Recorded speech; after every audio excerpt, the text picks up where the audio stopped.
all these ancient prophecies telling us that the world will be transformed. Wacky world of Wilcock, where make-believe is real. It's the wacky world of Wilcock. How much money can he steal? It's the wacky world of Wilcock, where make-believe is real. It's the wacky world of Wilcock. How much money can he steal? He makes all this stuff up and claims that it's all true. The aliens want to eat us. Be careful that they don't get you. It's the wacky world of Wilcock, where make-believe is real. It's the wacky world of Wilcock. How much money can you steal? It's the wacky world of Wilcock, where make-believe is real. It's the wacky world of Wilcock. How much money can you steal? This is where if I have a live audience, I get everybody to hug each other. I say, give your neighbor a handshake or a hug, whatever you feel is appropriate to you. And that way everybody feels the love a little more. I will never believe it, I will never believe it. Okay, that's fine. Maybe you need 25,000 more years, I don't know, buddy. But look, this is really compelling information, and it's going to get a lot more intense. It's coming up in a couple days here on Sunday, so if you haven't already signed up, we have reopened the cart. We still have the payment plan in place.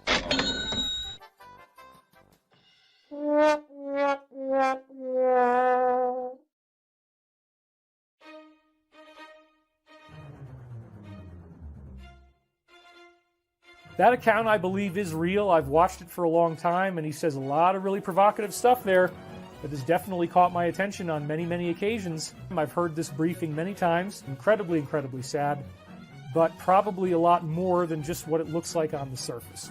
If you don't really see what's going on here, this might not make sense.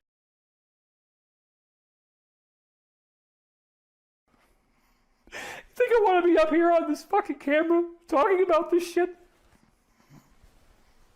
I'm sorry. I didn't know it was going to get like this. I didn't know it was going to get this bad. And I'm the positive guy. I mean, I always try to make it positive. But this is just crazy. The quadra gays, yes, yeah. But nothing gay is going to happen. It's only a title. Anyway, wow, I got to stop. You have to use the orgasmic energy, apparently. There's something about the orgasmic energy. You know, rub-a-dub-dub, 4 minutes. I'm not even going to go there, okay? There is a monster under the bed. You can look at it if you want to, but it's really going to gross you out, and you're probably going to want to puke. Honest to God. Thank you for being here. It's been total chaos ever since. Go back to the slide now. Okay, well, what would an airplane think? I don't know. What kind of airplane do you think we should ask? I might have an airplane that looks a little familiar to you. If this airplane could only talk after all the time that's gone by, if this airplane could talk, what would it say? What would this particular airplane have to say if there was a previous tenant that was in this airplane before? And maybe the other guy was in this airplane sometimes before. Let's just ask, you know, let's just... You're crap. You're failure. So, okay. Yeah, I get it. Shut up. I'm in charge. I gotta know. Did strange things happen in there? I'll eat your ass. Really? I will eat your ass. Really? I will eat your ass like corn on the cob. No way. Right in there. In there. The crazy stuff. If airplanes could talk. I will crawl naked over broken glass.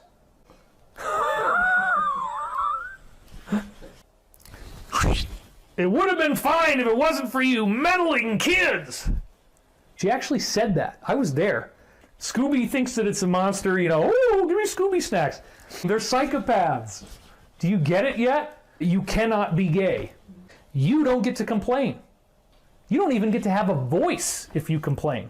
We're going to take that away from you.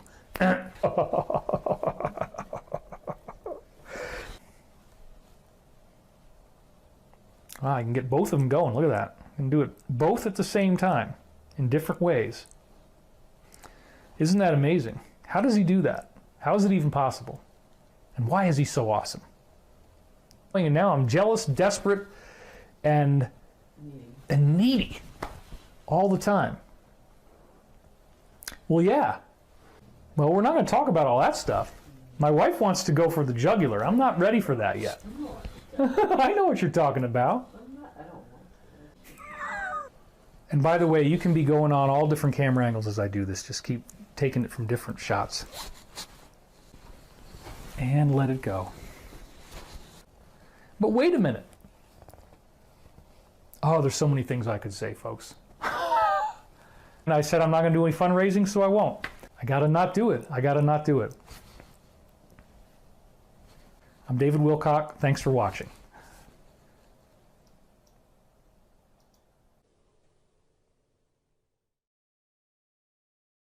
Galaxy, the alchemy of Jesus Christ, is that you will become like him. John 14:12. As I do these things, so shall you do them, and greater things. Cognitive abilities, psychic abilities, telepathy, seeing the future, all of these things are rolled in with that concept. So when we're looking at the possibility of liberating ourselves from the suffering,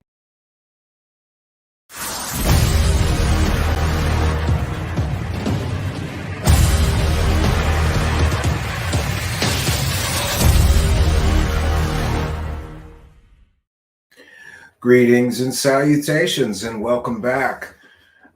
As I mentioned last night, we had only gotten through half of the David Wilcock Gay Bashing with Angels live stream. I was unsure if we would continue our journey on that tonight or do something else. I decided to just get it over with. It's like ripping the Band-Aid off. You just got to do it quickly, get it over with.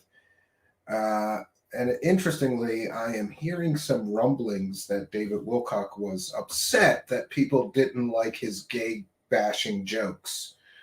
And he was quite unable to understand why people didn't understand the comedic value of bashing gay people while you're also lying to everybody, claiming that you're in contact with angels, specifically the Archangel Michael, who is telling you to take baths in your own piss in order to get superpowers. He doesn't understand people not finding the comedic value, and also apparently doesn't understand how people would correctly point out that maybe, just maybe, people that are actually in contact with angelic beings wouldn't tell hateful jokes and bash an entire protected class of people in the world. But you know, this is where we're at. It is, after all, friends, it is the wacky world of Wilcock. He lives in his own goddamn world, and he has his own rules of the universe. And in David Wilcock's rules of the universe, you can apparently you can make fun of gay people on a public live stream, even though it's against all societal norms now, and quite possibly against YouTube's terms of service, which is interesting. I have often commented that I think that some of these people who are cosmic con artists and sell fake alien stories for cash, I have often commented that I think that some of these people are connected to three-letter agencies, and therefore they have some protections that the rest of us don't get to enjoy. If I were to go on a public live stream on YouTube and do what he did, I believe that my entire channel would get nuked in moments after posting a video like that. So we can speculate what's really going on here. Why is this person allowed, apparently, to violate YouTube terms of service and just gay bash people for 20 minutes straight on a public live stream? And not only is he apparently not suffering no consequences from those actions, but he is enjoying monetized views on YouTube for making gay jokes and making fun of gay people on a public live stream. And I, for one, simply do not understand why or how he's able to do this when most YouTubers know you cannot make fun of a protected class of people, including disabled people, gay people, trans people, other races. You just can't do that. But somehow David Wilcock not only gets away with it, he gets paid to do that. He gets paid to do that. And I, for one, am at a loss to understand why David Wilcock is able to do this, and most other people would have their channel nuked for doing so. So we want to welcome in the live chat, and I also want to apologize for the long-winded introduction. However, as I mentioned last night, David Wilcock's got commercials like literally every 2 minutes in his live streams.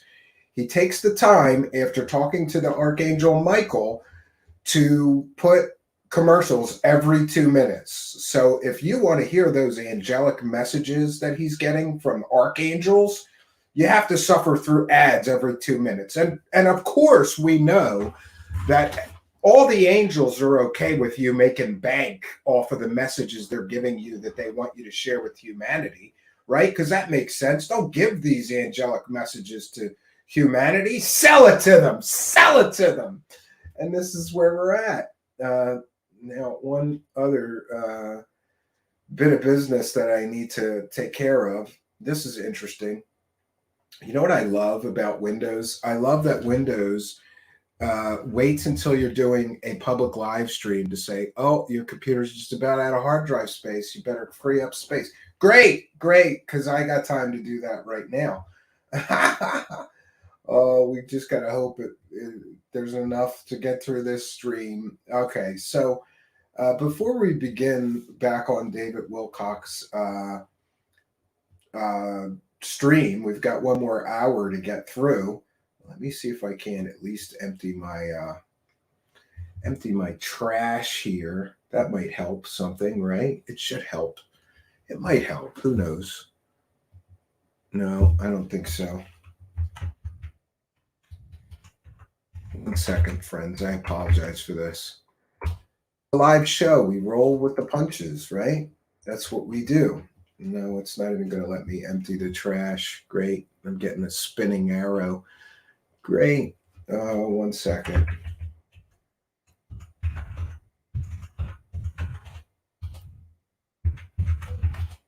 Oh, of course. One more second. I know there's a big file that I can delete right now. Just give me one moment. Let me find that because I don't want the whole system to crash, right? This system is going down. Great.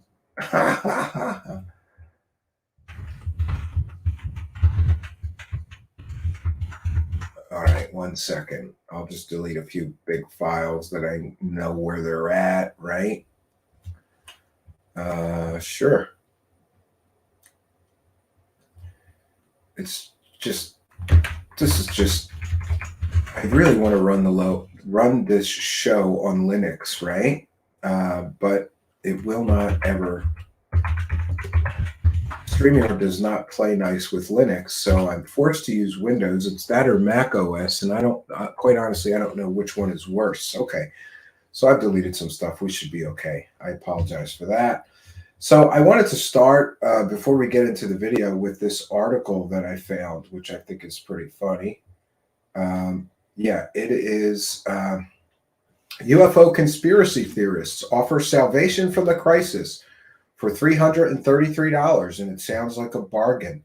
Two notable UFO conspiracy theorists are offering salvation from a current crisis. One would think that Ascension and Salvation would be quite pricey, but David Wilcock and Corey Good are offering some pretty great deals at the moment. Good's 10-week course teaches people about safe zones, preparing your family, and building a network. And it only costs $333. Yep, for less than $400, you can get away from it all and learn the quote, truth, unquote. David Wilcock believes the Illuminati deep state is responsible for the world's current state of affairs. He also claims he knows the secrets of how to save humanity from the crisis. Both Wilcock and Good are significant figures in the disclosure community, which, according to Vice, is a conspiracy-driven New Age segment of the UFO subculture that believes the government is hiding the truth about extraterrestrials. They both believe that the moon is hollow and served as a base for extraterrestrial life millions of years ago. Corey Good claims to have inside government sources who provide him with a lot of his information that he tells his viewers about. David Wilcock goes a bit further and claims he was personally chosen as a child to be the messenger for humanity by a very nice alien who sometimes looks like Obi-Wan Kenobi from the Star Wars franchise. The nice alien is at war with evil aliens in a story that sounds like it was ripped out of Captain America or Captain Marvel or Avengers Endgame. Wilcock also says that the evil humans run a secret space program and they're out to get him. While Corey Good is only charging $333.33 for his 10-week course, David Wilcock is charging $533 for his 7-session Ascension Mystery School. Oh, I didn't know that. I thought his was $333 too. $533. For that money, you'll receive a higher consciousness, along with the chance to hang out with the good UFO-loving aliens. Meditation is the key here, along with a little more than 50% of your thoughts and actions being in service to others, which sounds reasonable considering most cults want 100%. But don't call what Wilcock and Corey Good are doing a cult. They both claim they are not acting as spiritual leaders and don't like to be described that way, even though Good claims to be a modern-day Enoch who in Genesis is chosen to live with God.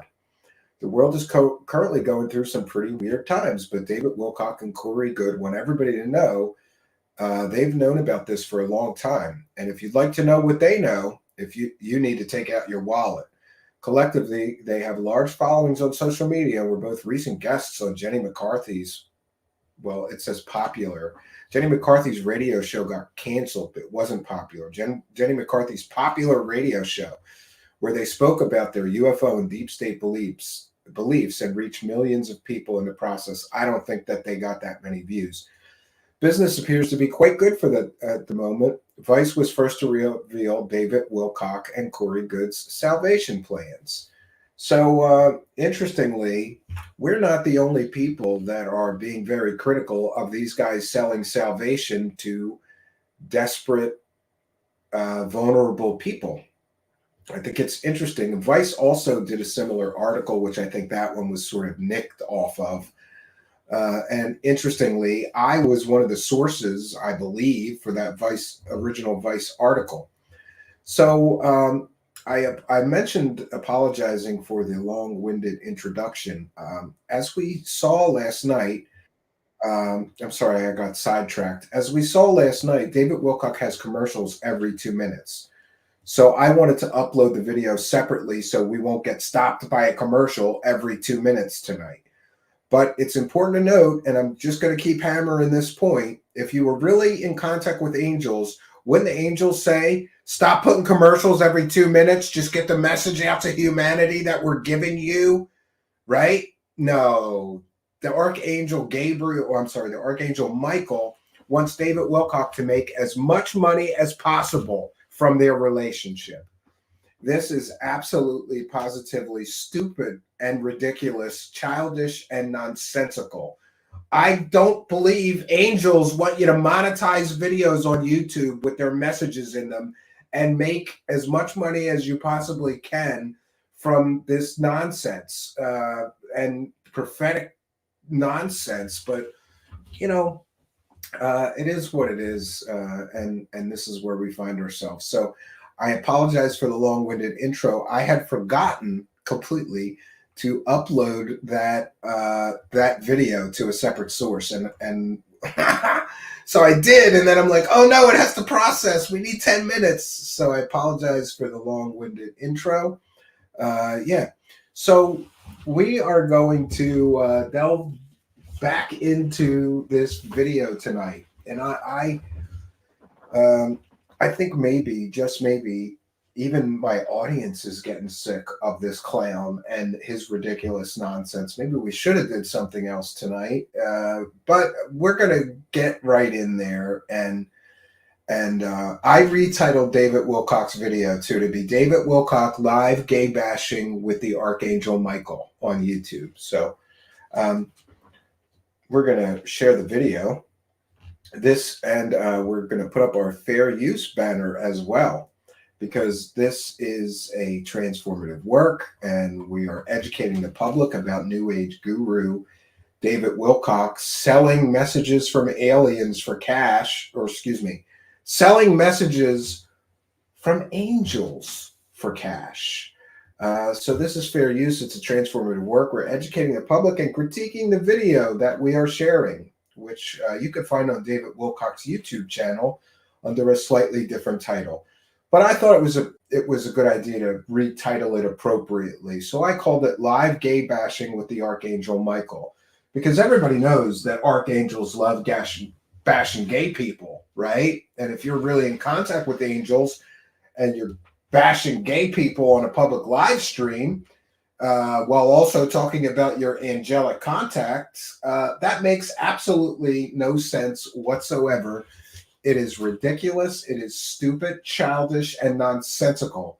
I'm sorry. I just don't believe that angels would either endorse a clown that is gay bashing people on public live streams, or endorse the fact that he fills up the ads every 2 minutes in the video where he's talking about his angelic contacts. But we're an hour in, and he has yet to talk about the angelic contacts.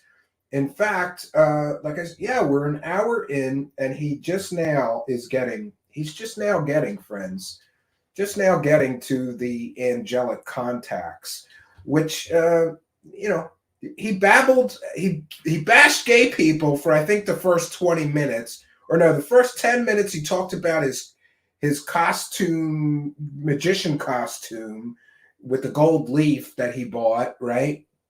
And playing with fake cigarettes. And that was the first 10 minutes. Then the next 20 minutes was him bashing gay people. So then the next half hour was about nonsensical pseudo fake science. And now, an hour plus in, we're just now getting to the actual meat of what the video is supposed to be about. So let's get into it. I will catch up with the live chat as well. We don't have any time. Well, I say that because Archangel Michael has revealed that we are going through a non-catastrophic rapture or ascension. Well, you want to use the Christian term, that's fine. So now he's pulling Christianity into his grift. It's not just 144,000 who are going to be ascending. It's everyone on Earth. There's not going to be Earth changes. This well, then that's not ascension. Over and over again in the Michael books. Now, I saw some people in the comments last week, and they were like looking at the slides that I had from the Hindu text, and it was talking about Kalki being the destroyer of all things. Oh, well, David's covering that part up. No, look. Michael makes it very clear in the Law of One and in the Michael prophecies that, because I believe that it's the same source, and I explain why. Wasn't adjusted right. I apologize. That there was a catastrophic timeline where Kalki would be seen as a destroyer. Okay, that was there, and that's pretty much what everybody was looking at. That's why so many of these ancient cultures seem to all have a doomsday prophecy. It was very disconcerting to me, when I'd read these books and everybody's expecting a pole shift, which is like the Earth slipping on its side, and then these 200-mile-an-hour winds. Everybody's expecting some kind of solar flash that just burns up life on the surface of the Earth. As I did more subs are ascending, yes. Plenty of evidence to back that up. Oh, that reminds me. Book 2, I've got some really amazing stuff. Thanks for reminding me about the solar flash and this volcano. Great. I just wanted to let me go over. Somebody left an excellent comment, and they quoted the Law of One, and it directly contradicts everything that David Wilcock is talking about.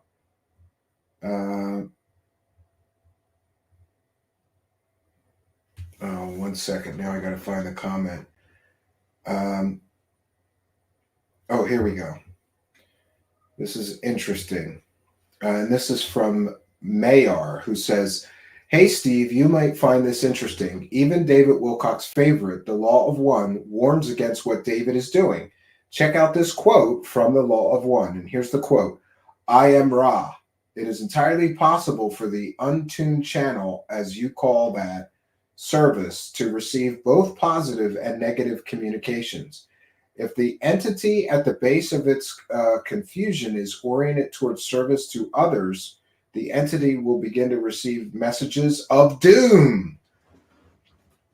If the entity at the base of the complex of beingness is oriented towards service to self, the crusaders, who in this case do not find it necessary to lie, will simply begin to give the philosophy they are here to give.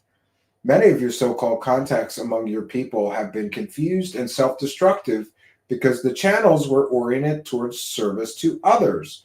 But in the desire for proof, we're open to the lying information of the entities who then were able to neutralize the effectiveness of the channel." Here's another quote from The Law of One that contradicts everything David Wilcock is doing. "Channelers who are incompetent receive both positive and negative communications. If the incompetent channeler seeks to bring useful information to others in the name of doing good, they are at risk of receiving and telling others messages of doom." He's telling everybody the world's going to end. Yeah, he's giving messages of doom because they connected with negative entities who took advantage of the channeler, which is what I've been saying. If anything, he's in contact with demonic entities. If the incompetent channeler is selfish and negative to begin with, negative entities don't lie to them and just give their messages to enable the channeler to spread more selfishness and negativity. And what are we seeing from David Wilcock? "I'm in contact with angels. Pay me." That's selfishness and negativity. The world's going to end in 2 years, but you can pay me and I'll tell you how to survive the coming apocalypse. Many channelers are led astray by negative entities because in the desire for proof, they were open to lying information. And this commenter says, "Seems like David Wilcock didn't fully read the book of which he claims to be an expert." So even the Law of One is essentially saying he's a scammer. I love it. The Law of One itself, which he quotes all the time. He must have forgot to read that part of the Law of One, which essentially says that if you're getting messages of doom, you're talking to negative entities, also known as demonic entities, which is what I've been saying. He's not talking to angels. He's talking to demons or evil spirits or evil jinn of the Islam faith or other trickster entities. He's not talking to angels. He's talking to demons or negative entities. And he has neither the skill as a psychic or the skill as a channeler to know the difference, because he is a cosmic clown who sells fake information to vulnerable, desperate people who desperately are looking for something to believe in. Volcanic eruption from within all of the planets in our solar system that occurs when this happens. Oh, it's fully catastrophic. This is so stupid. Like what we see in there are planets in our solar system that have zero seismic activity. He just said every planet in our solar system will experience volcanic eruptions. Some of them can't. Their inner core is completely cold. There's no magma. You need magma to have volcanic eruptions. This is completely and totally false information he's giving. But don't let that stop a good grift, David Wilcock. Don't let things like science and facts get in the way of garbage predictions that sound good to you at the time, right? In Yellowstone is just one example of places all over the earth that just erupt when this happens. And they shoot out a lot of material and everything gets buried. And that's why multiple insiders have reported that you find ancient civilizations below the surface of the ground. Ancient spaceships below the surface. Well, wait a minute. Why are they buried so deep? What sources? Where's the spaceships, David? Show us a goddamn spaceship or shut the hell up, you liar.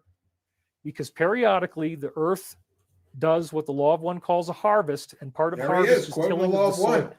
There That's why he they is, use right there, quoting the law of one material. But he forgot to read that part about if entities are giving you messages of doom, they're negative entities. The hypocrisy here. He's an expert in the law of one. He said he lives by the law of one, but kind of like Christians who ignore parts of the Bible that are inconvenient to what they like to do. You know, like, I got to be honest, growing up, I was raised Catholic, and I sort of ignored that whole teaching about premarital sex, right? You know, I still consider myself a Christian. I just kind of ignored that part of Christianity because I wanted to bang chicks. I mean, let's be honest. Some people ignore the do not steal, part of the Bible or whatever. He is ignoring whatever parts of the law of one don't help him be a better scammer, con artist, grifter, right? Oh, well, I'm getting these channeled messages, and even though the law of one says that these are demonic entities and tricksters, I'm going to sell that information to vulnerable, desperate people anyway. that word. So there's volcanic eruptions, there's this material that comes out, everything gets buried, and there also appears to be an angelic effort to save the life that they want to have saved when this occurs, like in the time of Atlantis and the story of Noah's Ark. And as we said last week, I agree, Mallory Martin. Epic saga of Gilgamesh. So I got to take a drink of water. I'm talking too fast.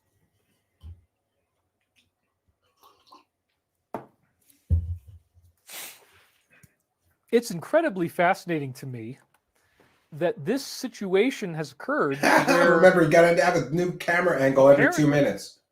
Because of the efficacy of Jesus's mission spreading all over the world. I think that had a lot to do with it. There's 38,830 different denominations of Christianity. Think about that. And there's way more of them than any other religion. Freya. 38,000, almost 40,000 factions of Christianity. And in many cases, they argue about who's right. But, we are living in a very real spiritual situation. Check this out. How do you explain that between 4 o'clock, let's go back to this one here. Oh, back to the smoke detectors. Between 4 o'clock, 4:30 and 8:30 in the morning yesterday was one of the worst days of my whole life. This was so crazy. This little guy starts exploding. This little guy starts exploding at the exact same time. This is on some kind of 20-year time bomb that it was from when the house was built. It just says, nope, I'm done. This one I'd unplugged. It has a little plug on the back. I'm like, yeah, I don't need this, So actually you do. And the battery had died. Yeah, and that's they both weird, died Chris. at the same time. Now, is that a coincidence? Well, most people would say, yeah, that's all it is. Yeah, that is a coincidence. And they didn't blow up. The alarms went off. And, look, not for nothing, but I just want to say this. This man is crying and complaining that yesterday, the day that the smoke alarms went off for a few hours, was one of the worst days of his life. And, I just don't understand how out of touch and childish this man is. To complain and cry because smoke detectors in your home went off for a few hours and you couldn't figure out how to get them to stop.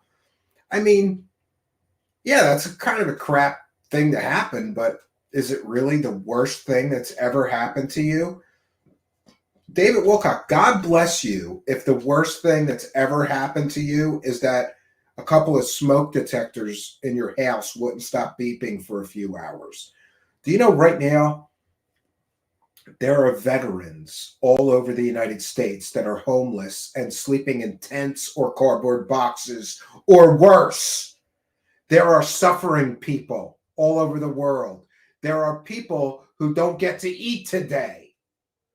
There are people who lost their entire families in horrific car crashes today. There are people who were diagnosed with cancer today, terminal cancer. There are people who lost their spouse of 50 years today.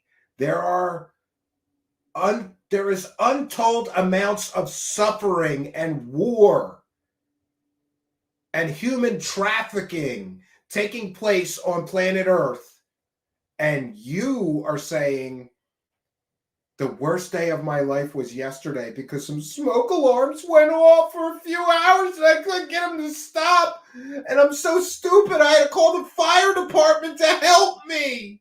And it was the worst day of my life. God bless you, David Wilcock. If that was the worst day of your life, you've had a pretty easy life. Being a spoiled rich kid whose mommy and daddy paid for everything until he was 25 and then finally kicked him out of the house, right? And Wes Snipes is asking, do you think this will end up in court like Good did? He's getting dragged into court on the Good stuff. He's getting sued in the countersuits. Him and his charity are getting sued right now.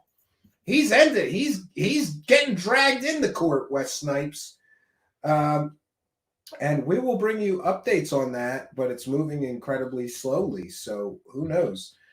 We want to thank Tommy T for a kind and generous $1.99 super chat. Thank you for your kindness, generosity, and support. And I got to go over there just to make sure.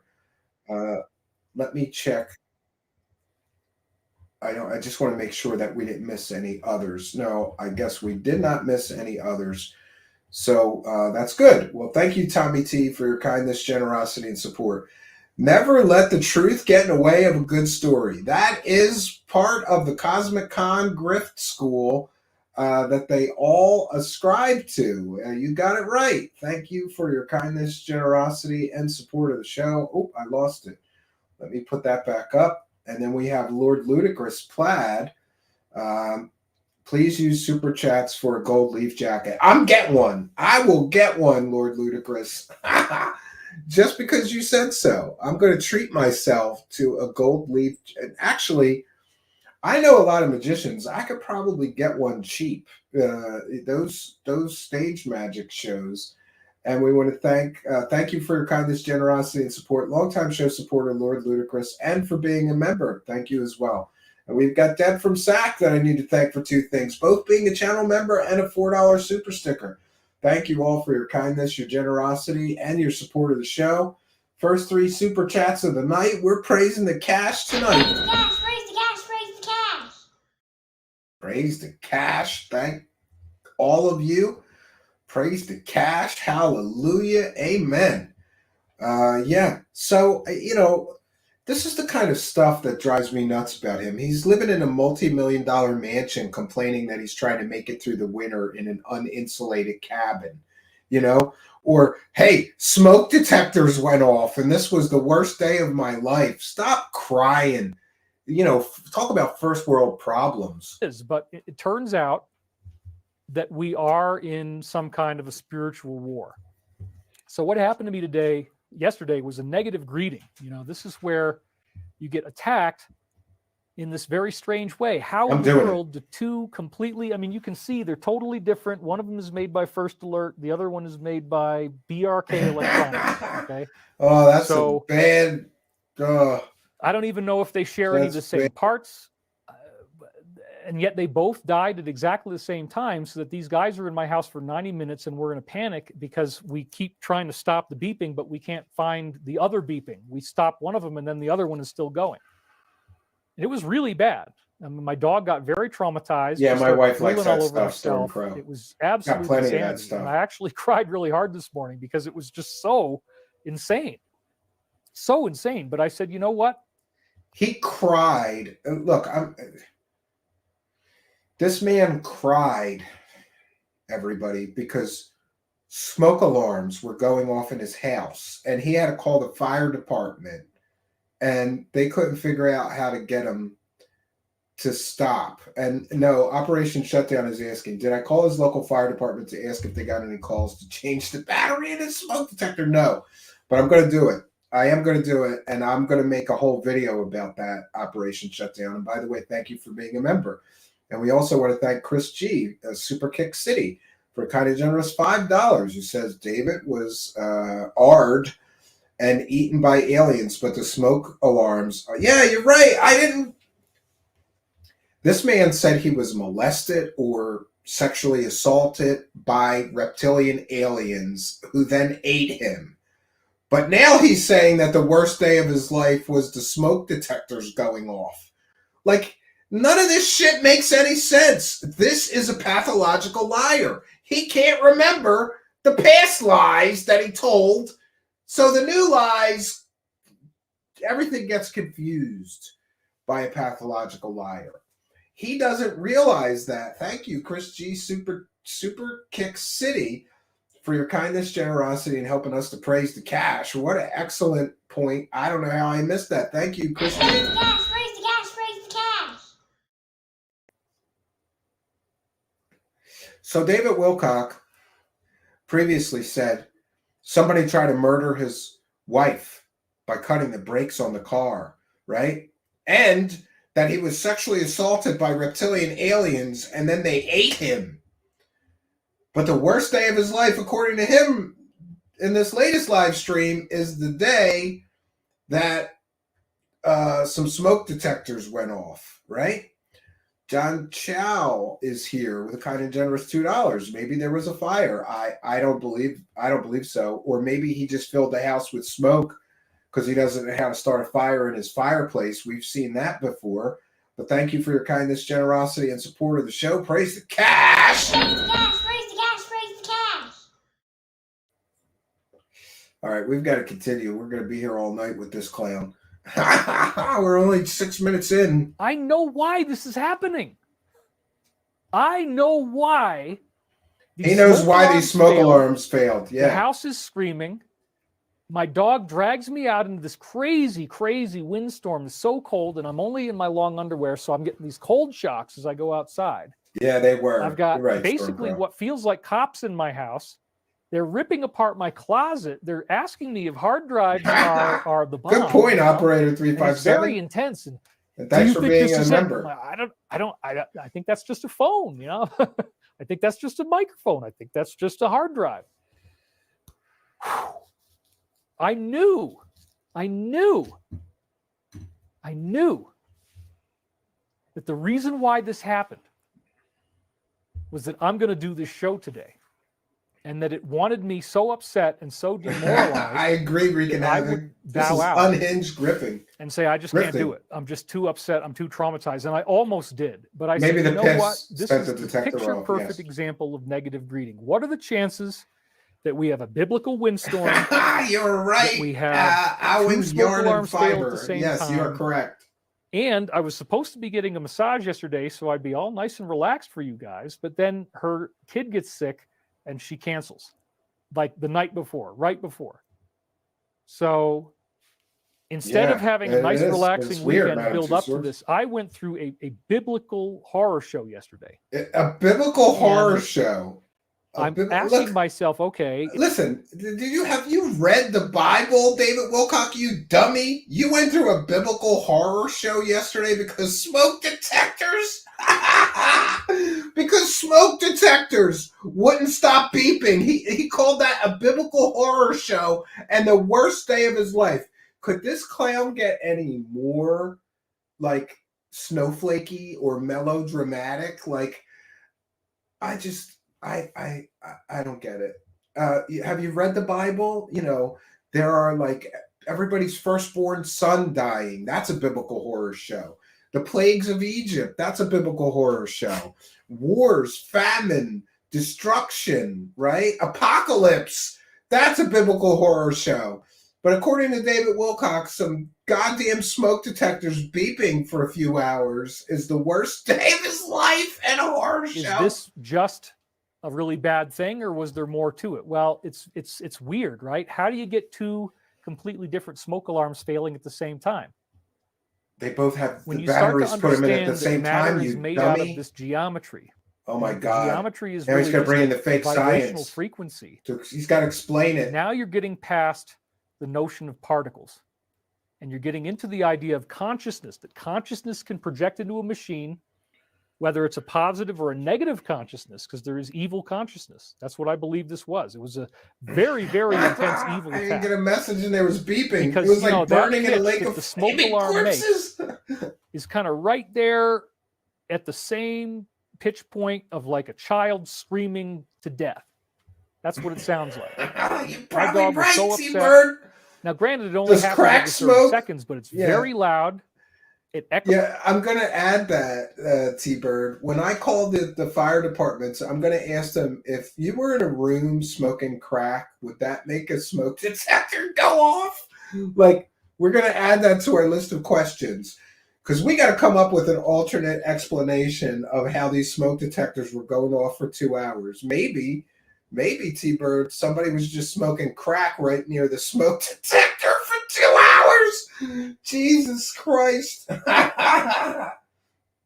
And thank you, the watcher. It's good. It's good when people go into his live chat. He deletes all those negative comments, though. But yeah, people should be calling him out. Smoke detectors. Goes through the whole house. We don't Nonsense. know where the hell it is, and we were going crazy. They brought 3 different ladders in. Whoever designed this house put the smoke alarm in the most dangerous, completely inaccessible location. It's almost impossible to reach it with any type of a ladder. That's why I called and said, look, I need you guys out here. This is crazy. Like, the house is exploding, you know? The house is exploding. So I didn't give up.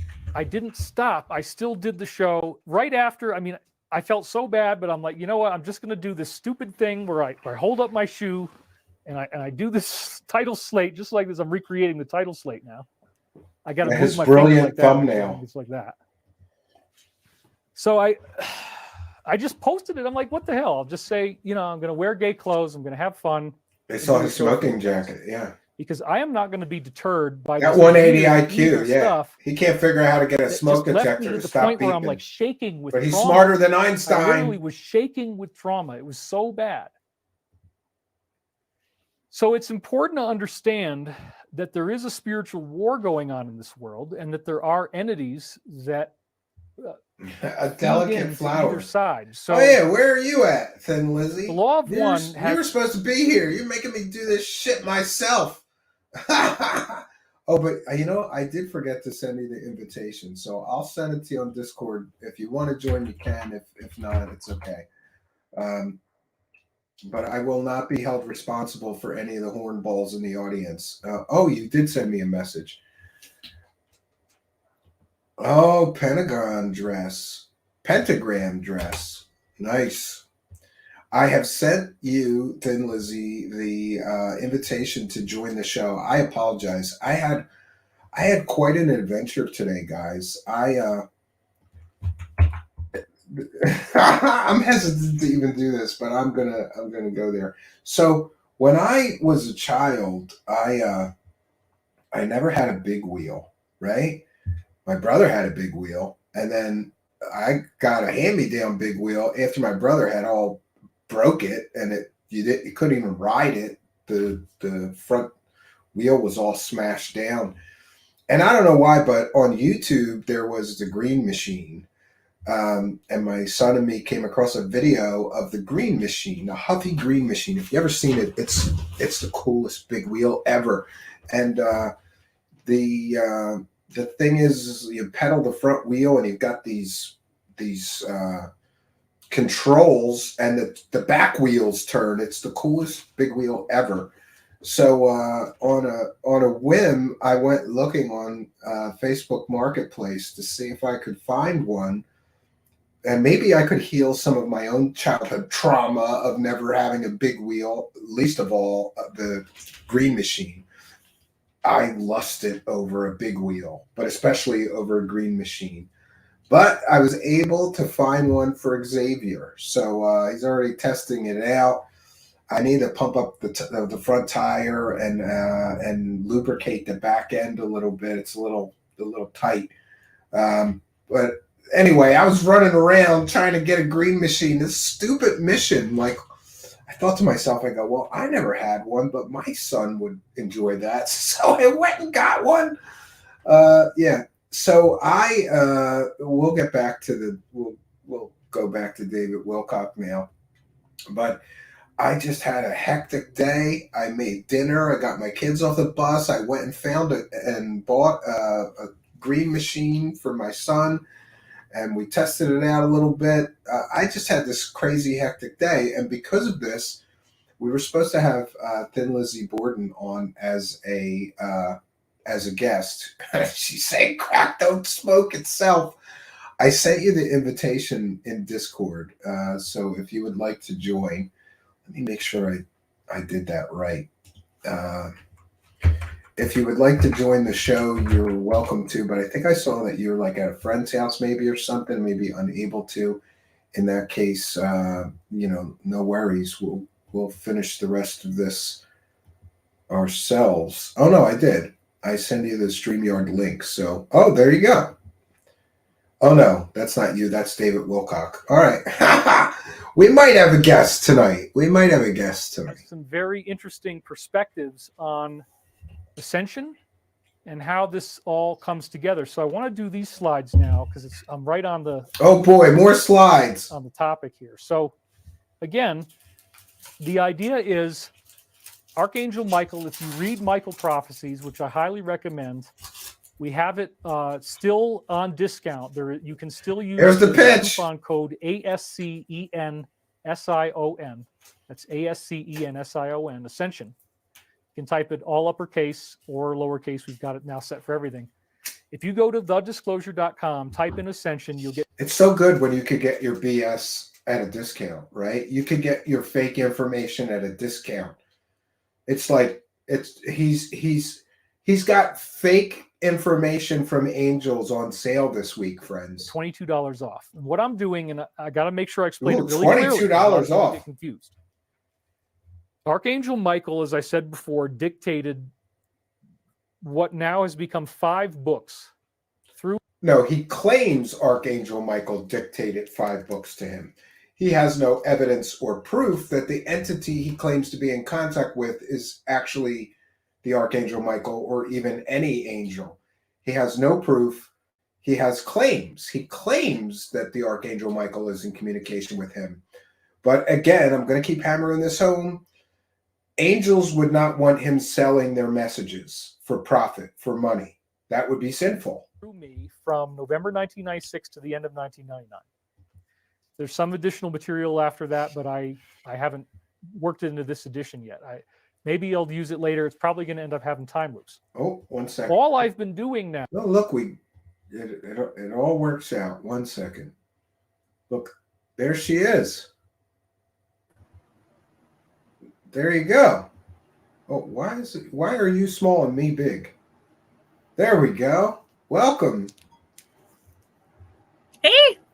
You're gonna trigger David Wilcock. You got a pentagram dress on, honey. Hail Sagan. We gotta look at that dress. Is that a pentagram dress? It is. Yeah. Mm-hmm. I'm a pagan witch, so. I did not know that. Hand in hand. Well, David Wilcock will say that you're part of the Dark Alliance and Black Magician and all of that stuff. Probably. So, I tried to explain. I apologize. I had asked you to come on the show, and then I forgot all about it because I'm running around and trying to cook dinner and feed my kids and run. I went on like a 50-mile round trip to go get this thing for my kids today. And you had a lot going on. Accomplished a lot. It sounds like. Yeah, but I'm glad that you're here because if I have to sit through this crap, it's easier with a friend. So here's what we're gonna do, Lizzie. I'm gonna play the video and just tell me pause if you want to say something, or we'll pause it every so often and we can both chime in on this. Okay, we'll see where our Polish sass lands. But before we begin, I want to ask you a question. Do you think I am correct in my analysis that it's kind of ridiculous for him to claim that angels are talking to him, but they want him to sell the messages? I mean, I agree with you. It sounds more demonic. That's what I think. But the thing is, it's like you can't figure out crazy. And he's so crazy. Like, he's in Colorado. I'm in Colorado, and he's in Colorado too. And so now my mind is like, oh my God, to troll him in person. I'm like, now I need to find out where he's located. Oh wow, that's amazing. Yeah, I have his address, but he lives in $1 million mansion, and remember, he's crying that he's trying to survive winter in an uninsulated cabin. He just forgets to tell everybody that there's 4 foot wide logs making up his log cabin mansion.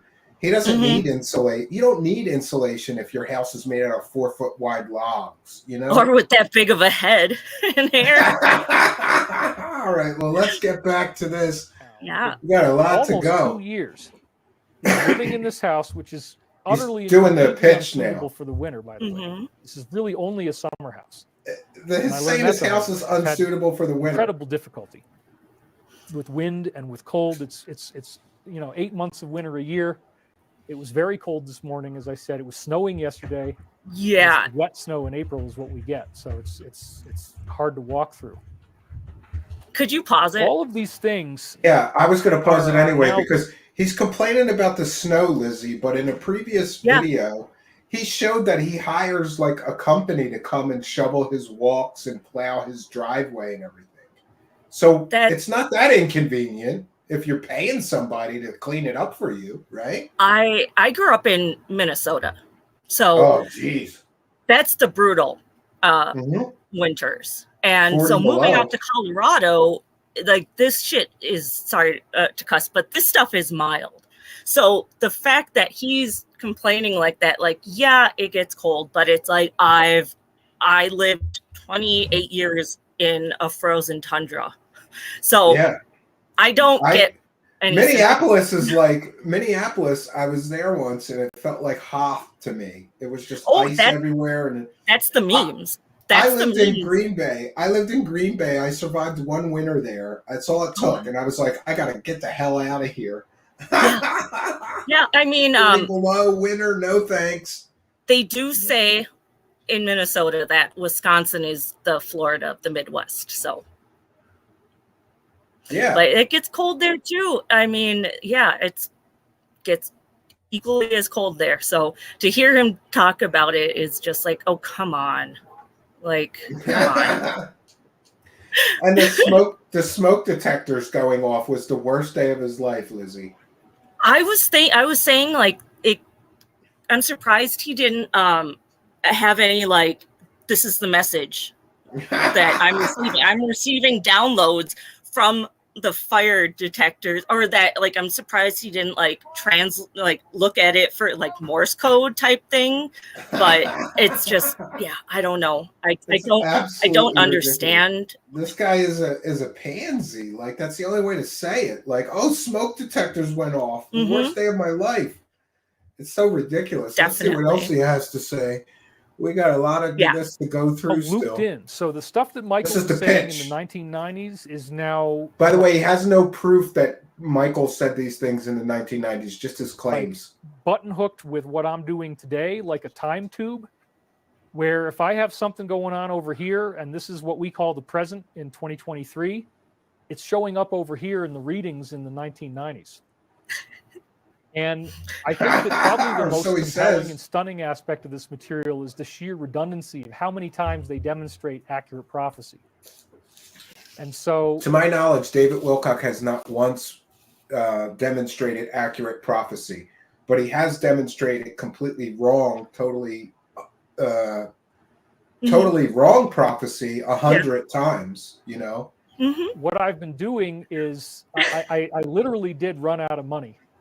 I had negative $1,600 in my business account. That's where it finally got down to. A couple things hit that I wasn't planning on right before I started to launch this. Now, why wasn't I doing any marketing before? Because I've been so obsessed with these books, with getting them done, because I'm so excited about. Not for nothing, Thin Lizzie, but Corey Good said in the depositions that in his last course, which was 18 months ago, or so, David Wilcock made $4 million. So that would mean that he blew through $4 million somehow in 18 months. It's because of those fancy pants and those sparkly loafers. And his sun tanning. Like, That shit's expensive, yeah. So my background is I went to school for cosmetology and I spent over a decade in the salons. And just seeing him now, at least this image of him, he doesn't have like the goggle look where it's like, you could tell it's like he has something over. You maybe get spray paint or something, self-tanner. So how'd you like to be the person that has to like tell him to take his robe off and you got to give him a spray tan? But how do you spend $4 million in 18 months? Now that's $4 million gross. So let's just say $3 million. Crack don't smoke itself. Crack don't smoke itself. Allegedly. There's been a lot of rumors about drug abuse in his circles, but who knows? What right? it says. Mm-hmm. It's laying out he spent $3 million in 18 months in meticulous detail. And this is 5 books that, by the way, at least the first 3 are all like around 450 to 500 pages. So don't look at it as if you have to read it all at once. This is something you'll enjoy for a long time because each one of these books are as good as any of the other books I've written, if not better. Because now it's the remote viewing results of my work in the 1990s telling us that we have graduated. Now, if for some reason this hadn't happened, if we hadn't graduated, I wouldn't have found these readings necessarily, and maybe we wouldn't have this opportunity. But because we have systematically passed all of our tests, we get to graduate. And it's very interesting. We've just give them $300 and you can graduate too. 333. End of the world scenario that we're in now is equivalent to a divorce. But it's a specific type of a divorce where you actually are with a person who has what they would call narcissistic personality disorder, or clinical psychotherapists call it psychopathy. Apparently. What is psychopathy? Yes. Is a psychopath Hannibal Lecter? Is he wants to eat your brains? No. He's going to talk about narcissists. This guy. It seems like he's projecting a lot. Yeah, and I just wanted to oh, wait a minute. I can't. Or yeah, I can. I found pictures of his $1 million mansion, but they mention his address in this post. So, because I'm like, does he live in Boulder? Is it some mountain town? Like, it's in Nederland, Colorado. He's in Nederland? Oh my God. I love that fucking town. Sorry. They have a Frozen Dead Guy Day festival there. So I love that town. So that's really interesting. But it's people like that are moving to the city, to that town, that like the old school people that have been there forever hate those type of people. Oh my God. Sorry. Yeah. And remember, he's saying that he is suffering through winter in an uninsulated cabin. And, to most people, if you say the word cabin, that doesn't mean 5,000 square foot mansion, right? That means a little shack in the woods somewhere like I have, I would think most people would. Yeah, yours is awesome. Yours is definitely like, I always say this. Bitches buy cabins, men build them. You don't buy one, women buy them, and Yeah, it's all like a McMansion type, but just a Colorado style.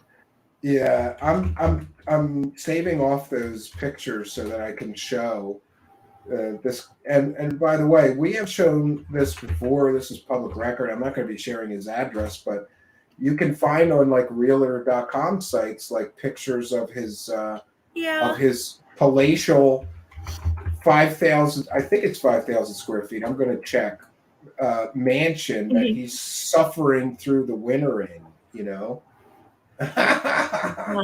It's so stupid. The suffering that he has to go through. I mean, we shouldn't even joke about that. I mean, it's serious. Like, it's so serious. Well, I myself, look, I have a problem with him doing that because it's designed for people to have a lot of sympathy for him, right? Like, I'm trying to suffer through the winter and I don't have insulation. I'm in this little cabin. And it's completely and totally lies. He's not in some little uninsulated cabin. He's in a $2 million log cabin style mansion. And for him to act like, I'm struggling, and now he's saying, I don't have any money whatsoever. You just made $4 million. You probably cleared $3 million.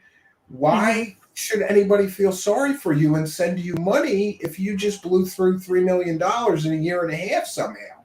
It's like, I mean, it's like he, here, we'll take a look at, we're going to take a look at his, this is one view of his $2 million log cabin mansion. Oh, yeah. Here's his view that he's suffering through winter with. Yeah, no, Netherlands is an amazing place. It's in the mountains. It's a very hippie, spiritual kind of vibe up there. But I so mean, look at the size of the beams, the natural beams, and You they're can- they're like 3 foot thick wide. This is a log cabin mansion that he's living in. He is not suffering through winter in a little uninsulated cabin like he's Just trying to looking pray. at his background, you can see it Yeah. does not look like just something slapped together that doesn't have insulation. Like it looks like it costs money. And so to say that it doesn't make sense, but Absolutely amazing. So we'll go back to the video. We got a lot of this to get through. It's hard though, because I want to stop every 10 seconds and talk about this clown. Like A psychopath is a person. now it's going to teach us who about has psychopaths. brain abnormality. He's got a lot of Say experience with college class. psychopathy. Third volume, which is book 2, volume 2, the one I'm about to release. Yeah, he's roughing it, somebody said. I've now done the scientific research back and recreate all this for yourself, where I show 10 different regions of the brain. Yeah, it's a log actually home, not a shut cabin. down. Yeah. It's psychopathy. And you may have heard that psychopaths do not have what appears to be any electrical activity in their frontal lobe, their brain. Yeah, they also don't have Actually, empathy a lot for more than just victims. the frontal lobe. There's 10 That sounds different regions. familiar. Lizzie. Try to name some of them off the top of my head. You have ventromedial prefrontal He cortex, pissed away $4 million.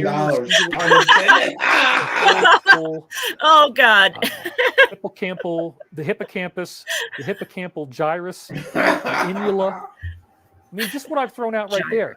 Each of these areas of the brain, which we can read about, we can find out what they do. And yeah, this has to do with this part of it's a $2 million emotions or thinking, whatever it house. is. We find up to a 20% reduction in the volume of gray matter. The actual amount of brain tissue decreases, and there's no electrical activity. So, in short, it appears that whole He's worried area about running out of is money. basically Yes. turned off. Another thing that appears to be happening is that fungus can grow in these regions once they're turned off, because He does. He pisses on fungus himself among to get- types of food particles can get into your bloodstream and pass through the blood-brain barrier. So this is one of those weird secrets about autism. Why was it in the 1970s that they were curing kids' autism with the so-called Feingold, Feingold, Feingold Channeling diet? I angels. remember kids in school. I grew up in school in the 1970s. I was born in 1973. I'm 50 years old now. I'm actually past my prime. That's why I believe that 1,000%, Mister. So these kids would be on a Feingold diet, and the main thing is do not eat any grain at Oh all. no! Oh no! Victor Wag says it's a crack home, not a crack house. Yes, it's a log home, not a cabin. But thank you for your kindness, generosity, and support of the show. We appreciate it. Thanks for helping us to praise. Raise the cash, raise the cash, raise the cash. All right, we got to get going on this. Thank you guys for your kindness. So there was a huge thing about this in the Law of One, too, where they talked about the sediment-free diet, that you don't want sediment in your food. Well, that means grains and particles, because the particles get into your bloodstream through these rips in the gut lining that we all I have. love how he's an They're expert difficult on to heal and get everything. rid of all Has that. Now he's an heard expert of- on nutrition. Causing these things to happen. Has he heard of So we're microplastics? not eating the right food. There's rips in our Yeah, gut, that's in it gets everything. into our blood, and it can eventually get into our brain. So when kids stop eating Random grain, all of a sudden they Topic don't have autism. generator. Yes. And nobody's really sure why that is, but one of the prevailing theories I've been researching. I can't is read that out loud, but these that's a great particles in the comment. blood may be causing fungus to grow in these areas. Well, Now, interestingly enough, there's a whole. There's something Everybody's for talking everyone. about, oh, you're going to kill brain cells, right? Yeah. Well, it turns out there's neuroplasticity, so the brain can regrow. And I have some fascinating things in Book 2, Volume 2. They're not that His fascinating. brain is just About super how- smooth. People have regrown their brain tissue. It turns out that people who had diagnosable psychopathy were in some cases able to reduce the severity and regrow this brain tissue. And apparently one of the best jobs to do it, believe it or not, is taxi cab driver. You might laugh at me. I'm laughing about it right now. You can see I'm laughing, but Mine is apparently too. is My brain's happening getting is that is they're shrinking. exposed to a bunch of different social situations, and over time they start to lose their innate hatred of other people, which David is unfortunately proof that's of what no this brain condition cells. seems to cause. True A fact. single instance of Costumes sexual cracking abuse urine, can cause people Lizzie. to sort of lobotomize themselves. Where I So mean, this is what I've talked about this. he just said, if you want to regrow brain tissue, become a cab driver. Okay. Was he? Did he watch too much Taxi? Like the Yes. show Taxi growing up? Like that's. I mean, it's. I'm listening. None of this makes any sense. Extensively with my therapist, who's an expert in domestic violence, sexual abuse, Oh, he just mentioned his therapist, who's an expert in domestic violence and sexual abuse. etc. Part So of why I continue working with her is for collaboration and research. So when somebody goes through a very intense trauma, sort of like the one I had yesterday. I mean, yesterday was one of the most horrible things that ever happened in the whole time I've been here. It was so loud, it was so crazy, it lasted for so long. I mean, it's nothing like a sexual assault, but it's bad. What? So when you have a really, really bad trauma, The smoke detectors are almost as bad as a sexual assault. Did I hear that right? yeah, and I mean, I just saying that is gonna. I mean, it's gonna hit people the wrong way that actually have that trauma, to be compared to a beeping going on. Yeah. You know? Yeah. Go talk to a He just real shoots victim of himself that. in the foot, you know. How Just could give him you a- be a spiritual leader, though, Thin Lizzy, and say something so insensitive to He has no victims of- empathy. He has no There- empathy. He's a narcissist, and he has delusions of grandeur. You are correct. But to say these things that are so insensitive, outright like offensive to victims of sexual violence is ridiculous. And he's supposed to be in communication with angels, and he's a spiritual guru. And he just said that smoke detectors beeping for 2 hours is almost as bad of a trauma as sexual assault is. I mean, That's- yeah, this my is- brain can't wrap this around is that. cringy. You don't It's so remember. cringy. it's called disassociation. And the body does this naturally. It naturally walls off a memory. So if you have something horrible happen to you, especially anything involving sexual attack, in almost all cases, you don't remember it. Some people do, but many, many, if not most people do not. And this is called, again, dissociation. Well, it appears that if enough of that dissociation lasts and you're not able to bring the memories back because you're getting traumatized so much, Now he's an expert on sexual assault, too. that your brain will selectively turn off certain areas in order for you to be able to tolerate being alive. But the problem is that along with that comes this whole ensemble of weird behaviors that are the checklist of narcissistic personality disorder. That's something he knows about, I think. Yeah, exactly. Very intense Exactly. difficulty of getting along with anyone else. And I've tried to boil it down to the idea that a person who has NPD, narcissistic personality disorder, whatever you want to call it, a person with NPD, and I've discussed with my therapist, actually, we've really gotten intense on this. They are not capable of loving someone beyond their own way of doing it, which is, interestingly enough, love and destroy. And I talk about that throughout the books, that there is this, they will not let you know that they want to destroy you. They keep that part hidden. They present a facade to you, which is that they love you, that they're supportive, but then you start getting more and more abuse, You know what's always interesting, Thin Lizzy? He talks a lot about psychopaths and Yeah. narcissistic personality disorder. And every time he does, I think he's talking about Corey Good, like in a sideways way. I mean, it could be that, or it's like he's unknowingly projecting that he's, that himself, or it's both. I mean, who knows? Yeah, it's ridiculous. Let's get back to this. I'm sorry. No, you're good. And there are 3 phases that I've identified. I've slightly modified them that we talk about in the book, which is deify, denigrate, and discard. And so in the deification phase, in many cases they end up having a romantic relationship with you. These kind of things usually Or he's play talking out about in his ex-wife. relationships. So the deify phase, they're having Yeah, sex I with you, mean- they're really infatuated with you. They have all those hormones going, and they worship you. They give you quality attention. They listen to you talk for hours. Everything seems great, except that periodically you're getting these really upsetting instances of abuse, which they then gloss over.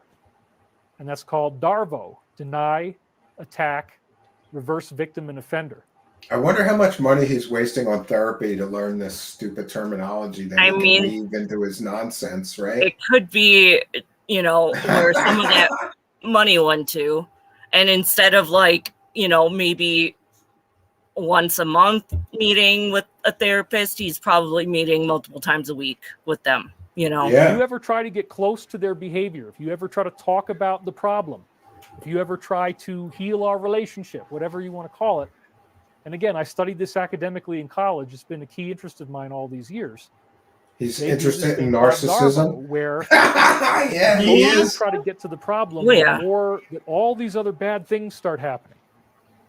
And that's why yesterday, in kind of a cosmic satanic DARVO, if you will, how do these 2 different smoke alarms go bad within the same little 4-hour period? I got up at 1:30, I go back to bed, there was no beeping. I get up again at 4:30. Yes, Yeah. they were Because put again, in at the this is- same time. The batteries were put in at the Change- same time, you dummy. So they went Like- dead at the same time. This is not a cosmic event. This is so stupid. The universe caused those batteries to drain at that specific time, so that way it did that to him. Yeah. And it was the worst day of his life. That's what he said. It was the Mhm. worst day of his life. only sleep 3 or 4 hours at once. It's so dry. And you're always hungry and you're always thirsty. So you're always having to sleep in shift. That's one of the things that really sucks about being here. So I was up at 4:30 in the morning, and then I stayed awake until 5:30, and I go back to sleep, and I get up again at 8:30, and now it's going. And the dog's already in very advanced trauma.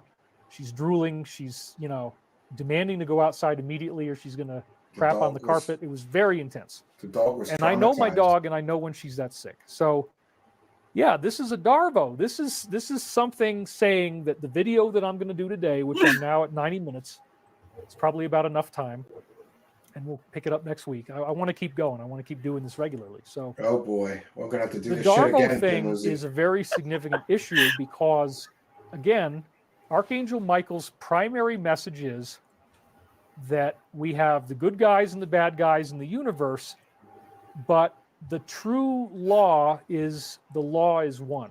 So check this out. This is a great law of one quote. Oh, I thought it was going to show the bondage. Now they're talking whips about again. how you have a pyramid initiation. You can be initiated in the Queen's chamber or the King's chamber. Oh, I and mean, by the that way, is therapy. That could be. You know a lot about dominatrix stuff, right? I mean, I I don't want to put you on the spot I lived here, in but- Minneapolis for years, so I lived in the city.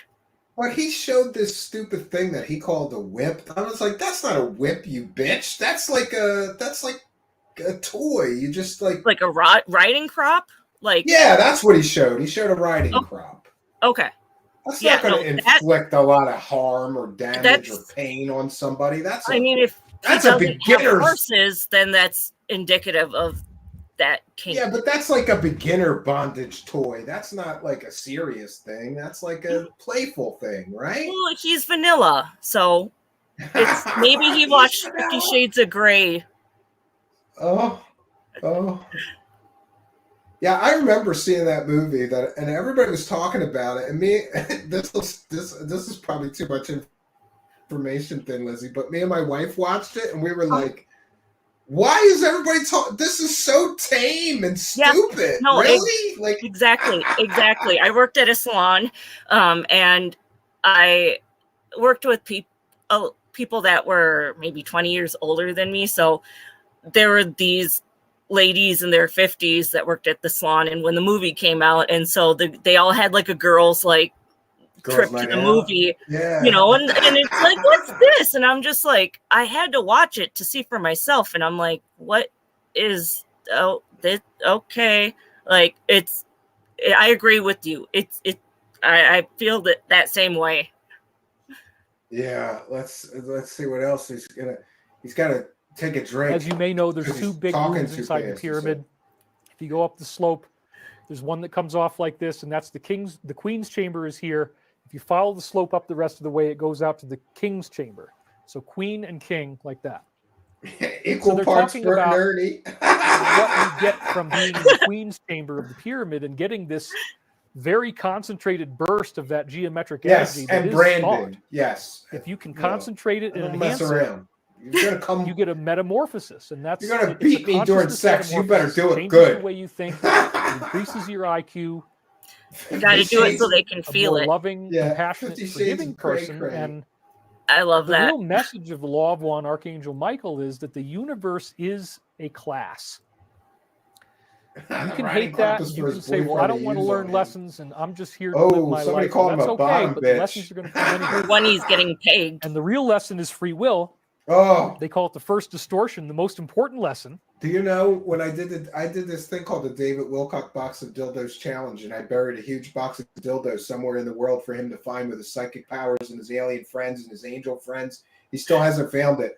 But you know what I did? Because I'm such an asshole.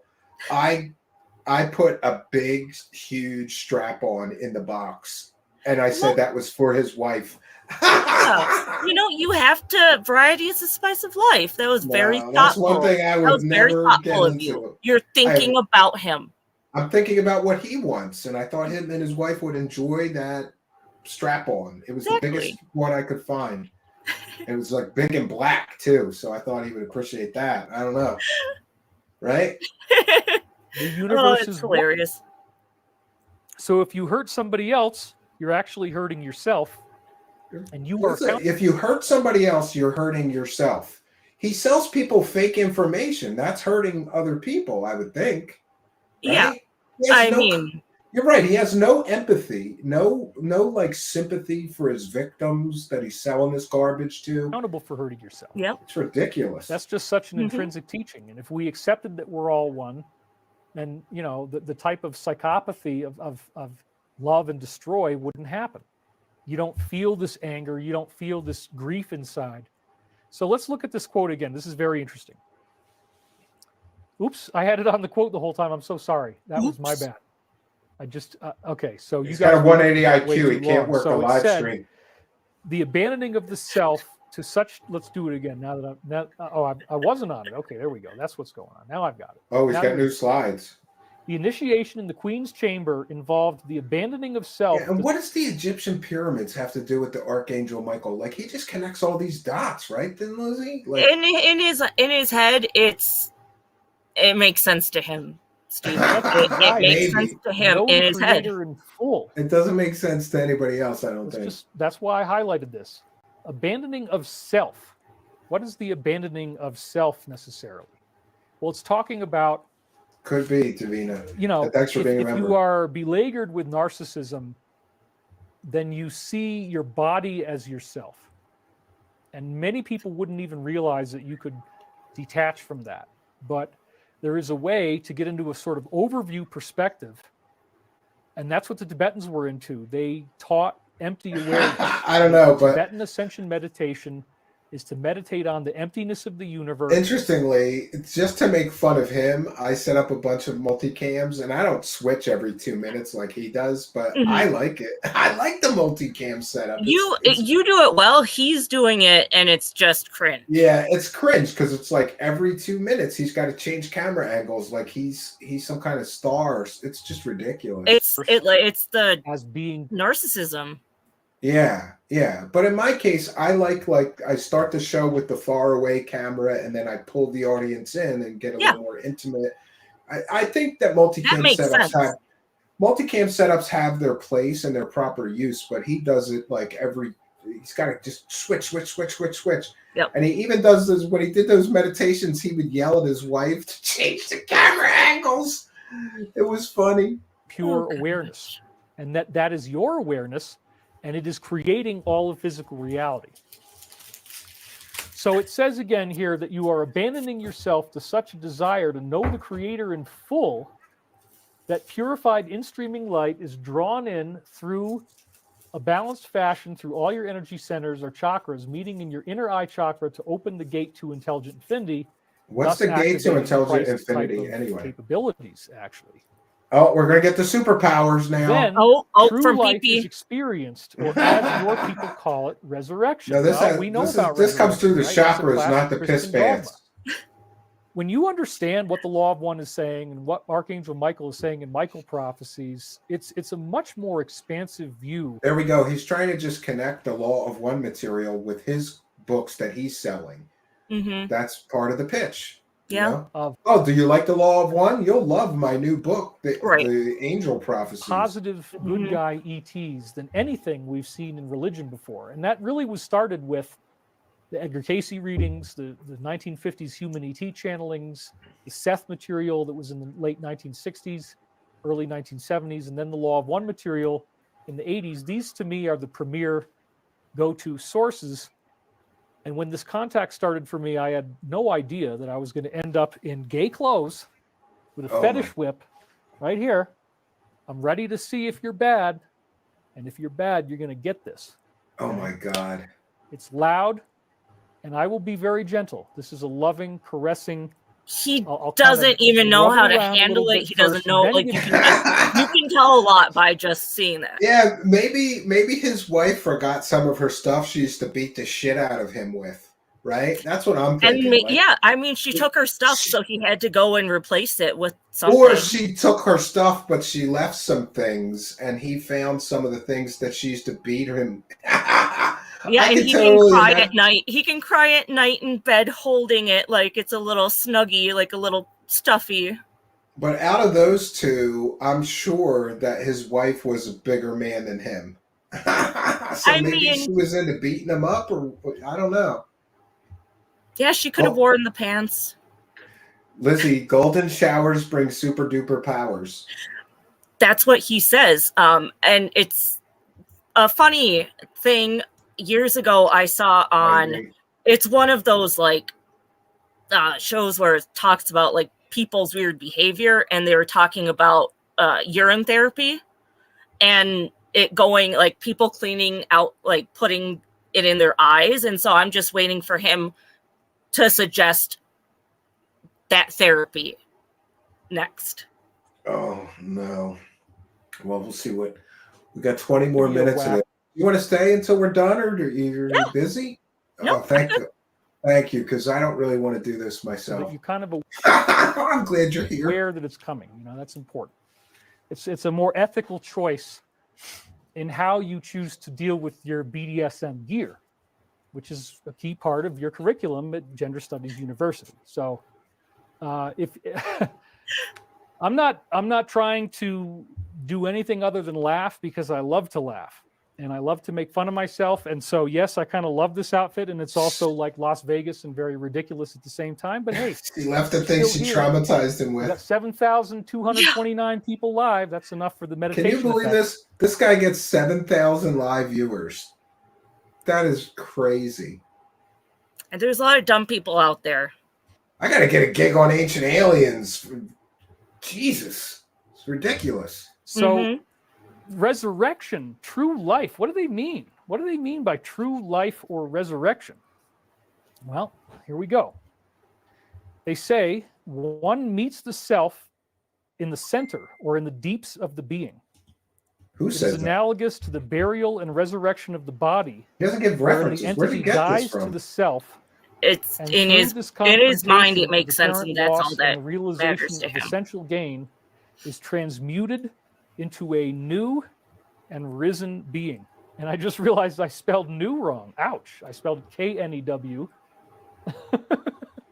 But you know what? That's what happens. Sometimes you're in the He's got a 180 IQ and he can't spell the word new, N-E-W. flow and you don't really pick these things up.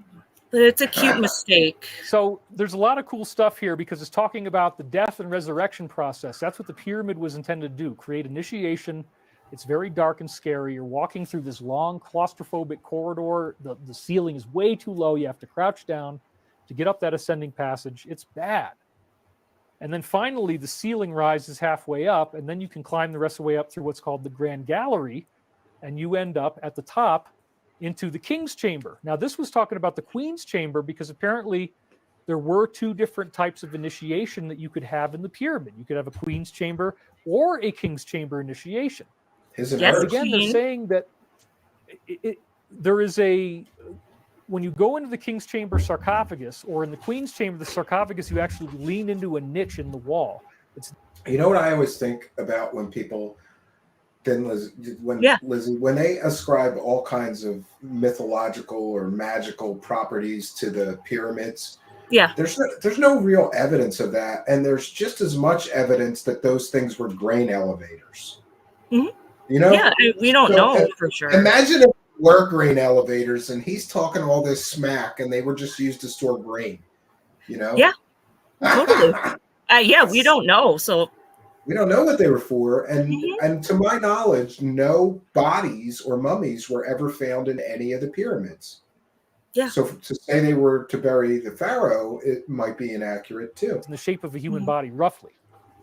Either way, it works. You go through some type of weird sort of hallucinogenic bad trip where all this evil comes after you and your body gets eaten. Your body gets eaten by maybe animals or something like that. Again, with the bodies being eaten. That's the shamanic death. And that's something that happened to me very recently. A profound experience I had where crows, a flock of about 60 crows, shot through my body in a kind of consciousness sense. The birds! Dissolved my body. Like each crow came in a wave of 7. Kinky. It was like getting shot with bullets, and in this vision, my body was disintegrating, and it eventually completely went away, and I was just a keyhole. And now all the crows are shooting through this keyhole, and that's all I was. Oh. And at the time, I was very upset, thinking my dog's about to die, and I had that fear again yesterday because of, as I said, all these weird behaviors. Apparently, just I'm caused going by to the address world. that comment. I want people who are believers of David Wilcock to feel welcome here. But Kathleen, how is he brave? I'm just curious. What is he? I guess it takes bravery to lie to people for 20 years straight. All of his prophecies fail. Everything he talks about. And by the way, Kathleen, this guy, David Wilcock, was a Q-tard. He pushed all that nonsense for years to his followers. And we know that was all fake nonsense now. Yeah. So how is that? Is it brave pushing fake nonsense? I don't understand how it. That outfit is brave, maybe, is what she's saying. Yeah. I wouldn't wear it. My wife wouldn't let me wear an outfit like that. Well, she's looking out for your own good. Yes. He was going to stay alive. It was looking really bad. And then the firemen were telling me, yeah, animals a lot of times have trouble with this. But that just added to the trauma. So Girly is the name of my dog. And, you know, I call her that because everybody thinks it's a boy. So I just said, okay, you know what? I'm just going to change her name to Girly because I always end up having this gender identity discussion about my dog. Yeah, she kind of looks masculine, but she is a girl. So it's Why Girly. are you so sensitive about that? And we're done with it. And it's so weird, right? To worry about what a dog, you know. Yeah. I don't know why, but in our family, we always have female dogs until the dog we have right now. He happened to be a boy, and he was like a lost dog, and we all went, "Oh, we'll take him." Yeah, we try to find his owner. Yeah, we tried to find his owners for like months, but nobody. No, that's yeah. that's the universe. You guys found each other Yeah, for a but reason. I've That's my never cared. witchiness. Yeah, but I never cared if the dog was a girl or a boy or what Yeah. people thought. If somebody said is a girl or boy, I'd tell them. But this is Nothing to worry bizarre. about. I just she heard her name. You know, she's very, very, very intelligent. And that's kind of a problem because she's a shepherd, which means she manipulates you and tries to get you to do what she wants. That sounds familiar. Somebody that All dogs. manipulates. Somebody that manipulates people and tries to get them to do what they want. Projection. Yep. Yes, he's projecting it on projects. his dog. Ew. On his Not always dog, good. even. So this vision, you know, was happening right in the middle of, well, I'm very concerned about whether Girlie's going to stay alive because she can't go to the bathroom because it's so freaking cold up here. This winter has been absolutely biblical. So cold, so insane. This winter in Colorado has not been that bad. Yeah, I know. I fact check him. He was calling out temperatures, crying about how cold it was, and I looked up the weather in his neighborhood, and he was 30 degrees off of what he said. In other words, it was like 40, and he was saying it was 10 degrees out. Yeah. Do you know what I mean? Yeah. And the thing about his dog is stupid too, because he pays somebody to come and plow his driveway and shovel his walks and stuff. He could just take the dog right outside to go to the bathroom. Mm-hmm. Like, oh, the weather was so bad I couldn't even take my dog outside. Bull nonsense. I've never ever heard of that ever where there's been too much snow to let the dog out. I mean, it's just more feel sorry for me and send me money, maybe. Yeah. Of the crows, and they show me that I'm not my body. He's having they visions. just basically shot me and dissolved my body into this keyhole that they were flying through. Oh, he's in a and keyhole, right? It was very intense. He cried again. He cried over the vision, and he cried because somebody called Barack Obama the N-word, and he just cried over a vision. He cries a lot for a He's dude. in touch with his emotions. Yeah, I mean, I don't think normal men cry that much, though, Lizzie. Or maybe I'm wrong. I don't know. Yeah, I haven't seen. It definitely seems like it's more than average. It takes an awful lot for most men to break down into tears. I would think. The same lines as the apparition of Mother Mary experience, which I don't. Oh yeah, he's also, besides talking to the Archangel Michael, he's seeing the Blessed Mother, the Virgin Mary, is appearing to him as well. Huh. In I want to apparition try to form. describe here. I will end up crying if I try to talk about it. And it's 333, right as I say that, Mountain Time. How about that? But I will say that the strangest part of the Mary experience for me, because I had this entity show up in the room basically, and it was incredibly powerful, and it felt like I was dying. One of the main sensations I had was of my sense of touch spreading out on these golden rays past my physical body. So like the tactile feeling of your hands, your arms, your fingers, all of a sudden there's these rays going through you, and the rays spread out, and that's you. And your sense of touch and your sense of bodily corporeal reality is on these freaking rays that are spreading, and then they contact the wall. And sounds like he was smoking DMT, Lizzie. Yeah, yeah. I mean, or eating a lot of mushrooms or something. Mm-hmm. Yeah, definitely. I mean, I know he's in Colorado, but it sounds like some other thing than cannabis. Yeah. Oh man, is it weird? And it's if you get the full high octane version of it, it's really intense. I've had a couple other ones since then that were not quite as intense and as difficult. The crow thing basically blasted me into the same space, and I had another one where my head tried to open up, and that's when I learned Captain Cranium. Captain Cranium. If his head opened up, it could swallow the whole Earth. Exactly. Inner Earth theory. Blockages. The muscular blockages will stop the ascension from happening unless you go through this thing that happens all at once that they've been talking about. So let's see if there's another Law of One quote here that's really good for us to end on.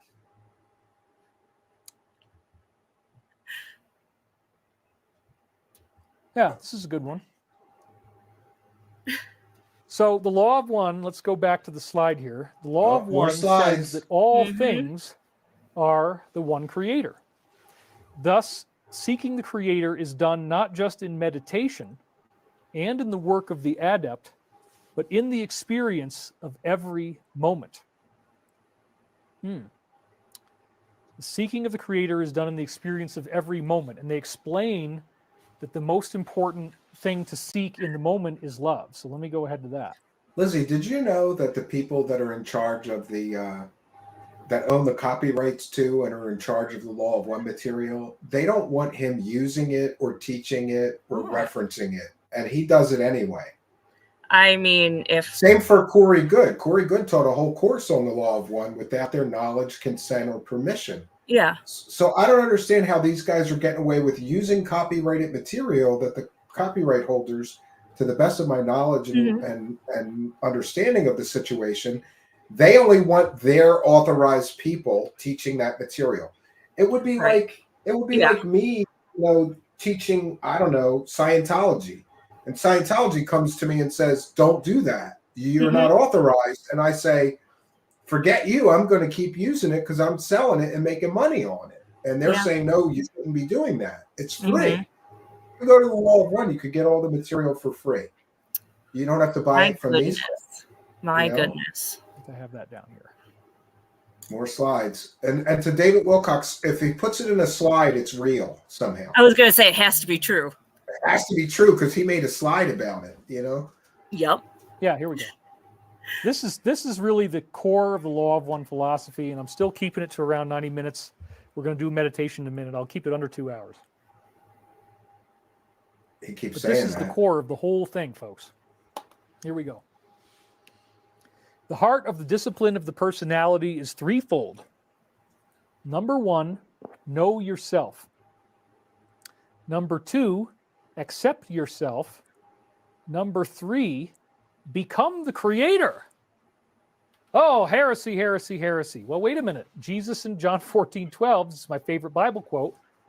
As I do these things, he says that quote all the time. water, raising Lazarus from the dead, feeding 5,000 people from some loaves and fishes that were not very many.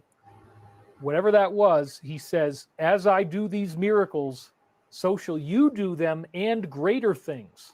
Yeah, but Lizzie, I don't know what you know about Christianity, but I was raised Christian and Catholic, and I think that Bible verse means that the apostles will do miracles like Jesus did. Not grifters that are selling messages from angels, right? Yeah, I grew up Jehovah's Witness. Oh, wow. That's and so crazier. When he says the 144,000, that's a Jehovah's Witness thing where 144,000 people will be saved. So it's like he's kind of mixing it, it's like a hodgepodge of stuff. Yeah, we got the New Age spirituality channeled stuff from the Egyptian god Ra, from the Law of One. We've got Christian angels. We've got aliens. He's just trying to cover it all and mix it all together somehow. Yeah. But he loves saying that Bible verse, and I always cringe when he does because I'm like, I don't think Jesus was talking about you selling superpowers to people. But he's using that Bible verse to convince people they're going to get superpowers if you buy my crap. Yeah, it's, he's just using stuff for his advantage, or he might not grasp that quote and just running with whatever. Like, it's all in his head. It's just all in his head. And he's like, I'm awesome. I'm great. This makes sense. I'm just going to put it out. Oh, this cringeworthy. Before I go unto my mother God. So the law of one actually reaffirms this, which is that you know yourself, which is and by the way, that's another fallacy that he pushes, Lizzie. He basically is saying that you can be Christian and still follow or believe in the law of one. You can't, because the law of one is channeled from the Egyptian god Ra, and directly that following that would directly violate the one of the commandments, which is to have no gods before me. I am the Lord your God. You should have no gods before me. You can't be a Christian and also Oh, I'm also going to follow these teachings from the Egyptian god Ra that were channeled to some lady in the 70s because I liked them. I You mean, know? I worked with someone who proclaimed to be a Christian witch, so you hear all kinds of different Yeah, things I guess out there's there. all kinds of Yeah. there's all kinds of interpretations, I guess. Mhm. Which is understanding who you are and really being honest about your strengths and weaknesses. I wonder if he understands he's a Are you grifter. living the life that you could be living? Are you living up to your highest Probably not. potential? This is his highest Accepting potential, yourself has to selling do with garbage. being loving, and then when it says become the creator, Like, he's so delusional Whoa. that he won't what's that ever all about? admit that he is a grifter. Well, that's not something we're used to hearing, and that's because He negative thinks he's Earth's greatest prophet, forces do not. Yeah. which is kind of funny, right? Like, you're Earth's greatest prophet, but you can't get even basic theology right. Like, you can't be a Christian and follow the law of one at the same time. It doesn't work like that, you know? Yeah, I get it. He doesn't. Some prophet. Want you to become the creator. They do not want you to love yourself. They do not want you to understand that you're a spiritual being. They don't want you to get the message of the crows where they fly through you and you realize your body doesn't exist. Oh, but he got That you have these message of the rays that, connect to everything around you. Yet this is the reality, but it doesn't mean that you turn into a jerk. In fact, it's just the opposite. This is the most beautiful part of the quote right here. The third step, once accomplished, renders one the most humble servant of all humanity, transparent in personality, and completely able to know and accept other people. So once you've been through this healing process, there would be no hate on earth to worry about, you see. As we become self-loving, self-accepting, as we learn that self-acceptance is the bullseye, no matter how crazy and deep your esoteric scholarship might be, and if you're a David Wilcock fan watching these videos, it's probably deep.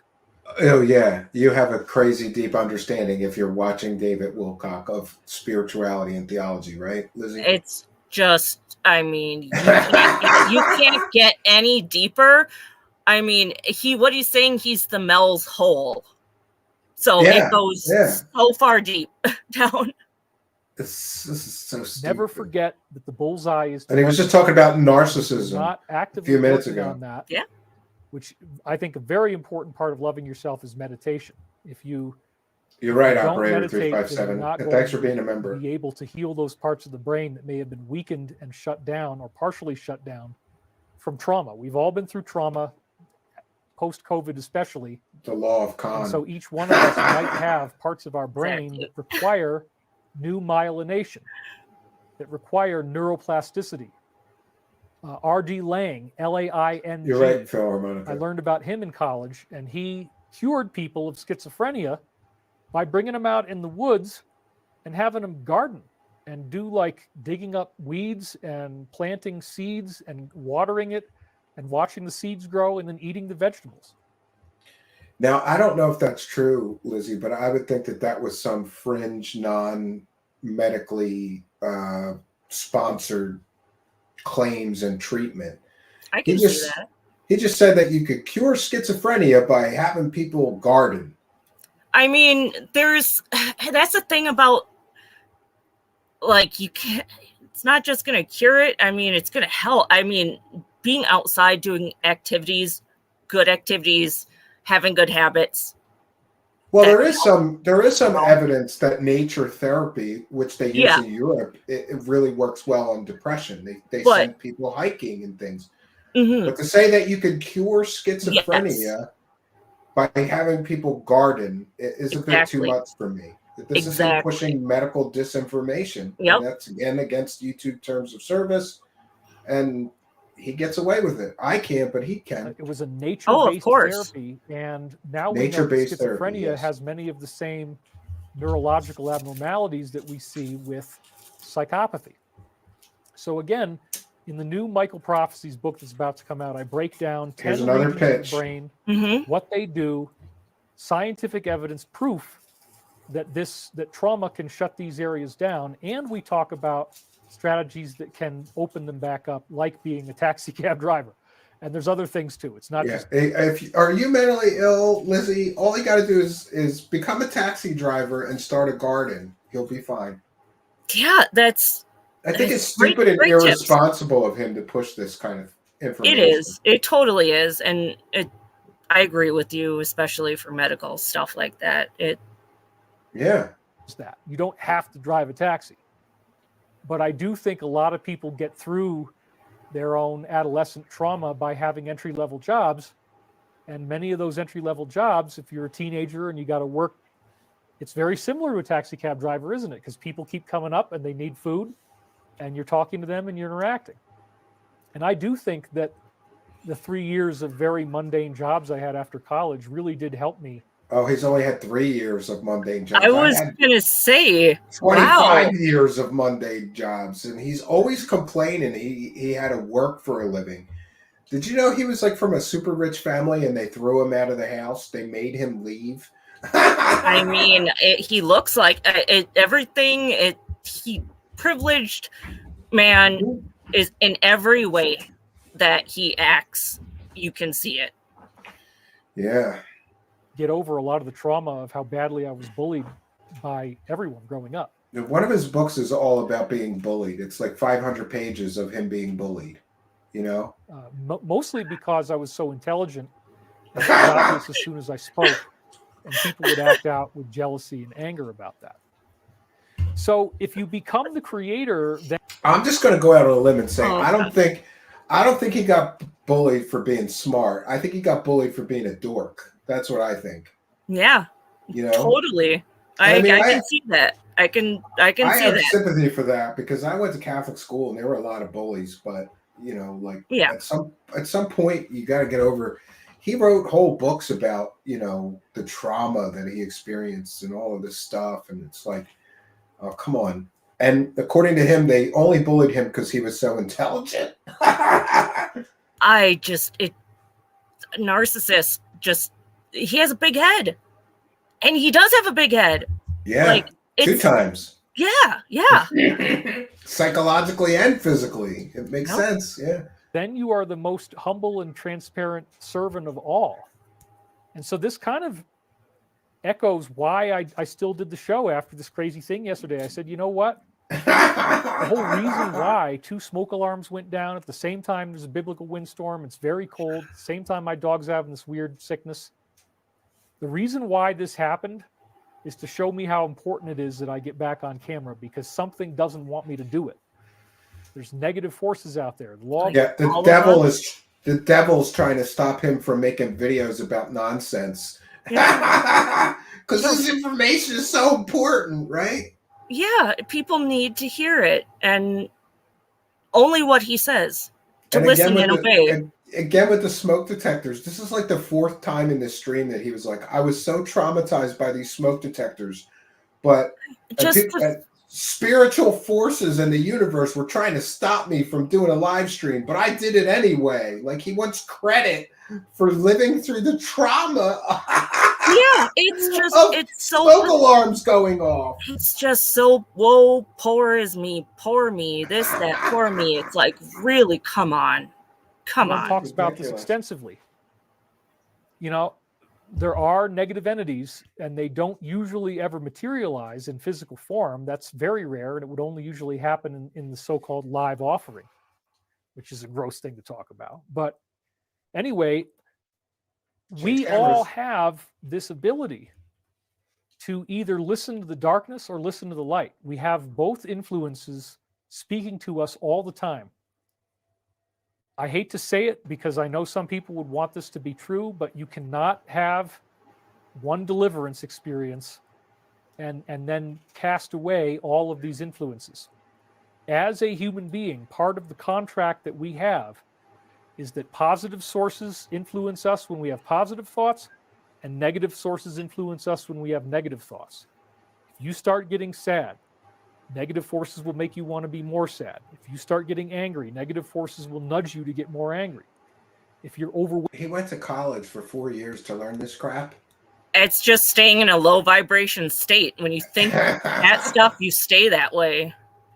They'll try to make you more overwhelmed. We'll give him that one. So the way negative greeting works is it actually can, in some cases, attack electronic objects. That's why it's so weird that I lost 2 smoke alarms within 4 hours of each other, one of which was on a 20-year cycle, the other of which I'd unplugged maybe a year and a half ago and just tossed it in a box, which is why it was so hard to find. It took us forever to find that thing. I don't Yesterday need was this so fire horrible. detector. Again with the smoke detector, yeah. Hey, every time I smoke crack, this thing is beeping. Let's throw it in a box. Or meth. It was whatever. so horrible. But I said, no, I'm going to still do the show. The 5th time he wants Because- credit for doing the show after the trauma of smoke alarms. Yeah, it's He wants credit from his audience for persevering through smoke alarm noise, finding those smoke alarms, getting them shut off, and still doing his live show. yeah, he wants praises. It was a traumatic day for him. The worst day of his life, Lizzie. That's what he said. It was the worst day of his life. Poor guy. Should we So- send him some Kleenex? I don't want to get too personal, but don't you think, like, if smoke detectors going off is really the worst day of your life? You know, like, I mean, You have it easy. we've all had traumatic things happen to us. You lose a loved one, accidents, financial loss, get fired from a job you liked, or, you know. For him to say the worst day of his life was this day that smoke detectors went off, like, he's living in his own. It He's boggles living- the mind. He's living in his own wacky world. This is the wacky world of Wilcock, Yeah. where Yeah, smoke alarms is the most traumatic tragedy that he has ever encountered in his entire life. My goodness. I see that what's happening in the world right now is reaching an apex point. I don't know how fast, but like there's a lot of things that are really, really coming to a head all at once. It's very overwhelming. It's very intense. He said that in 2012 and 2000 Michael too. guides us through the whole thing. It's like you get a nice hand-over-hand experience to make sense out of this craziness. So again, it's a prophetic work. It's got tons and tons and tons of accurate prophecies about. Here's the pitches again. And It's got tons and tons and tons of accurate prophecies, Lizzie, but he hasn't given us one. It's a lot of the false prophets. You gotta buy the book. You gotta buy the book. You just buy the books. Then you'll know exactly. I'm not giving you proof of accurate predictions. Just buy the books. It was all documented in the 1990s, published online, forensically dated back to hard drives, printouts, and online stored copies on archive.org. I wasn't able to find any mentions of the Archangel Michael except for one on his previous website, but I've got to look again. But if you try to read it that way, you're never going to be able to figure out what's going on. I analyze it sometimes almost line by line. I also put all the prophecies in red. Now, in the author's preface area, the red sections are actually more about emphasis. It's not a prophecy necessarily. Sometimes I put things in red for emphasis. But So- once you get into the He's cherry picking all of the gobbledygook to make it make sense. Of course. Why would he need to do that? Why would an angel just not say something direct and clear? Right? I mean, maybe his angels are different. Obviously, Yeah. apparently. Yeah, they have horns and their name's Satan. That's main probably body of micro prophecy text, which With is that massive. pose, I've been remote viewing these words for 4 years, all 3-4 times a week, and it was all stuff that relates to now. That's why I kept doing the practice, but it was very frustrating because so much of it didn't make any sense at all. It was like just It took him 23 years or something. 28 years to make sense of his nonsensical ramblings from 1995. But they all make total sense now, and they're all completely accurate prophecies now, 28 years later. in his head. Wouldn't the Archangel Michael tell him this might not make sense to you for 28 years, so just put it away? Like, none of this makes any I would sense. think. None of this makes any sensible sense. and mysterious. There's plot holes everywhere. And so, Oh, there's yeah. several references to Donald Trump. There's several references to Joe Biden's wife. I mean, it's just, I don't even know where to begin. You have to actually read it, take the time. And I know some people don't want to read. So again, the product, when you buy the product, Here's go the there pitch now and again. buy it. This is You're like the getting 5th pitch. all 5 of the books and all 5 of the audio books but you're also helping me develop the product because I haven't had time to finish it as fast as I thought. And Michael needed me to be held back so that history would play out and then prophetic experiences show up in the text. The angels needed him to hold back until the world was ready for his wonderful messaging. And this is great too. Buy my product that's not done yet. Mm-hmm. So pay me so that I can finish the product. Yeah. And eventually you'll get it. There's tons of those. Oh, it's yeah. amazing what's been going on. I'm very close now to releasing the next book. I would have probably already had it done, except that thankfully you guys did step up. Thank you so much. You guys actually did support me financially, and so I was able to address 7 different very bad debts. I mean, not the big one. The tax debt, I have a couple tax debts that are massive, and I'm nowhere near that. But Lizzie, I don't know if you know this, but he has a $75,000 tax lien from years ago that he's got on a payment plan. Last I checked with the IRS, and he wants his fans to pay him money so that he could catch up on his taxes. Shouldn't he have been paying his taxes as the money was coming in before? Yeah. It's just someone It's that's like, not responsible with their. Sorry, I spent all that $4 million and I forgot to pay my taxes on it. So now I'm going to need more money from you people that support me so that I can then pay the taxes that I never paid last year or the year before, the year before, the year before. Mm-hmm.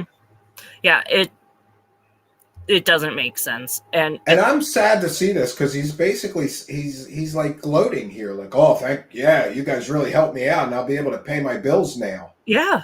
Like, I hate to say this because it makes me sound petty and like not a very good person, but I want him to be broke. I want him to have to suffer some karmic debt for all the people he scammed in the past with his fake information. But it seems like he gets a pass, and then he just sells new fake information that all these people buy. No, I agree. I agree with you, and I very much agree with you. Especially, it's like, taking advantage of people, be it health, just taking advantage of people. Karma is a bitch, and that will happen. And I would be having a little smirk myself because karma is a bitch. So I agree with you fully. He deserves to be broke for all the years that he's been rich by scamming people. Yeah. That's my take on it. Mm-hmm. I paid off taxes on the house I grew up in, which my mom is now renting. So that's really great because we got a tenant now. And it was very inexpensive. It was, I grew up in poverty. So he did not grow up in poverty. It's probably $1 million house that he's talking about. I mean, poverty. That he's renting. Yeah. Other people with more money than him, maybe. You know what? Last I checked, Lizzie, he has the $2 million house in Colorado. He's got a house in California and someplace. I think he had $3 million mansions, but I think he only owned one of the 3. The other 2 he rented. Here's a guy with like $3 million plus houses who's crying poor. Mm-hmm. He's crying poor here.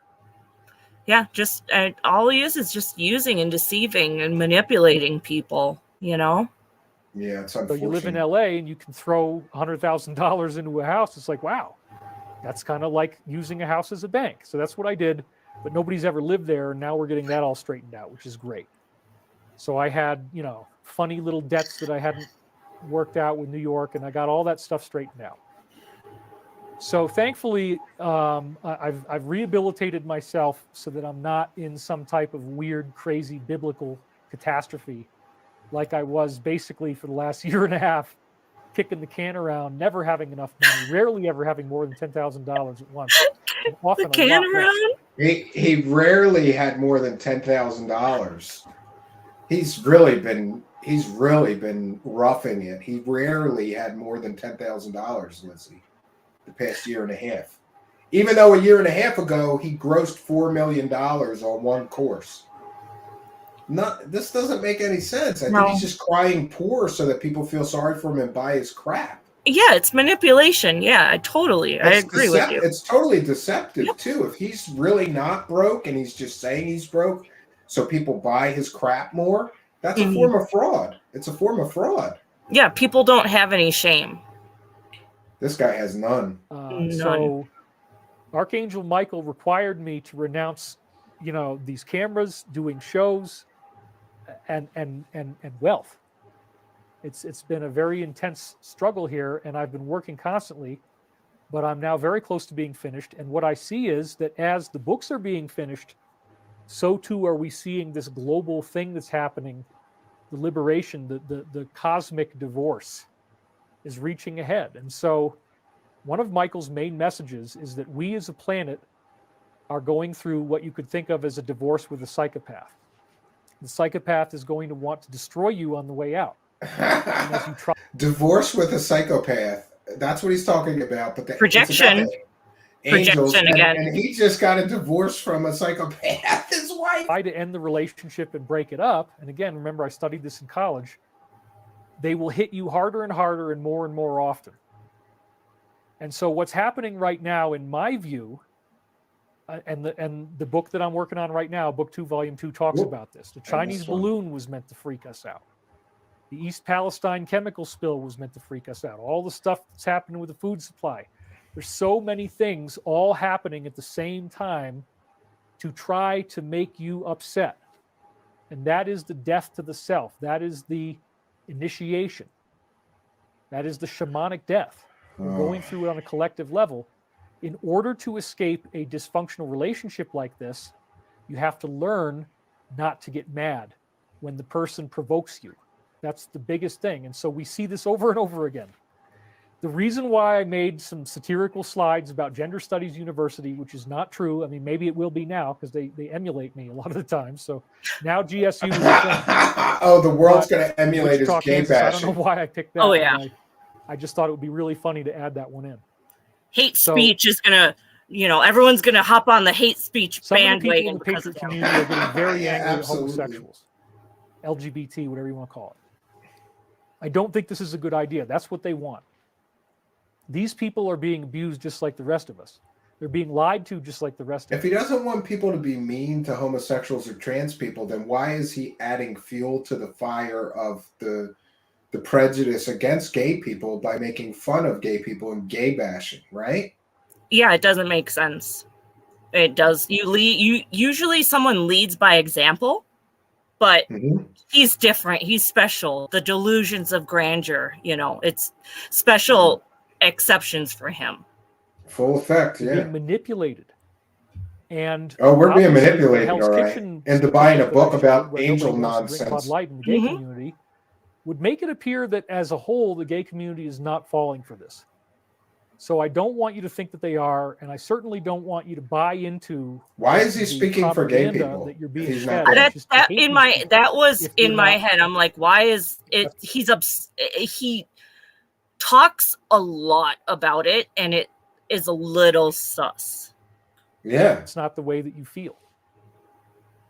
So we can all be friends and we can get along and everything can be fine. And as long as you buy my years, books. Archangel Michael is saying that we're going through a non-catastrophic ascension for everyone on Earth. There's going to be many. Everyone on Earth in the next 2 years is going to ascend, according to David Wilcock. Wow, that's something. People in that group, undoubtedly. And so we're all going to get to make it, and the classic elite strategy is divide and conquer. They like to spread us apart and create all this mayhem, but we don't need to feed into that. So in the last 10 minutes here, I'm going to keep it under 2 hours. We will do our global meditation. So let me start that now. You know what's funny is I just think it's funny that he starts the stream off gay bashing and making fun of gay people, and then he's going to do a global peace meditation at the end of it. Where's the peace for those gay people you were making fun of, dude? That's the thing where it's like, I guess he doesn't consider them people to have feelings and everything like that. I don't know. It doesn't make sense. If you're a critical thinker or you're not delusional yourself, you'll catch that. But yeah. And we want to thank My Flock is Everywhere for 2 things: being a channel member and a 99-cent super sticker. Thanks for helping us. Raise the cash, raise the cash, raise the cash. We're praising the cash tonight. Let me make sure that we get caught up. And he's going to start his peace meditation, which I generally just kind of like. I don't even know if we have to go through this. Oh, he's got to get set up for the whole peace on earth, and let's all I'd like you sing to put both feet kumbaya. flat on the floor. And by the way, I think he just improvs this whole meditation. Close your eyes. He appears to in previous streams anyway. Let yourself feel very deeply relaxed. And as you continue to breathe deeper and deeper,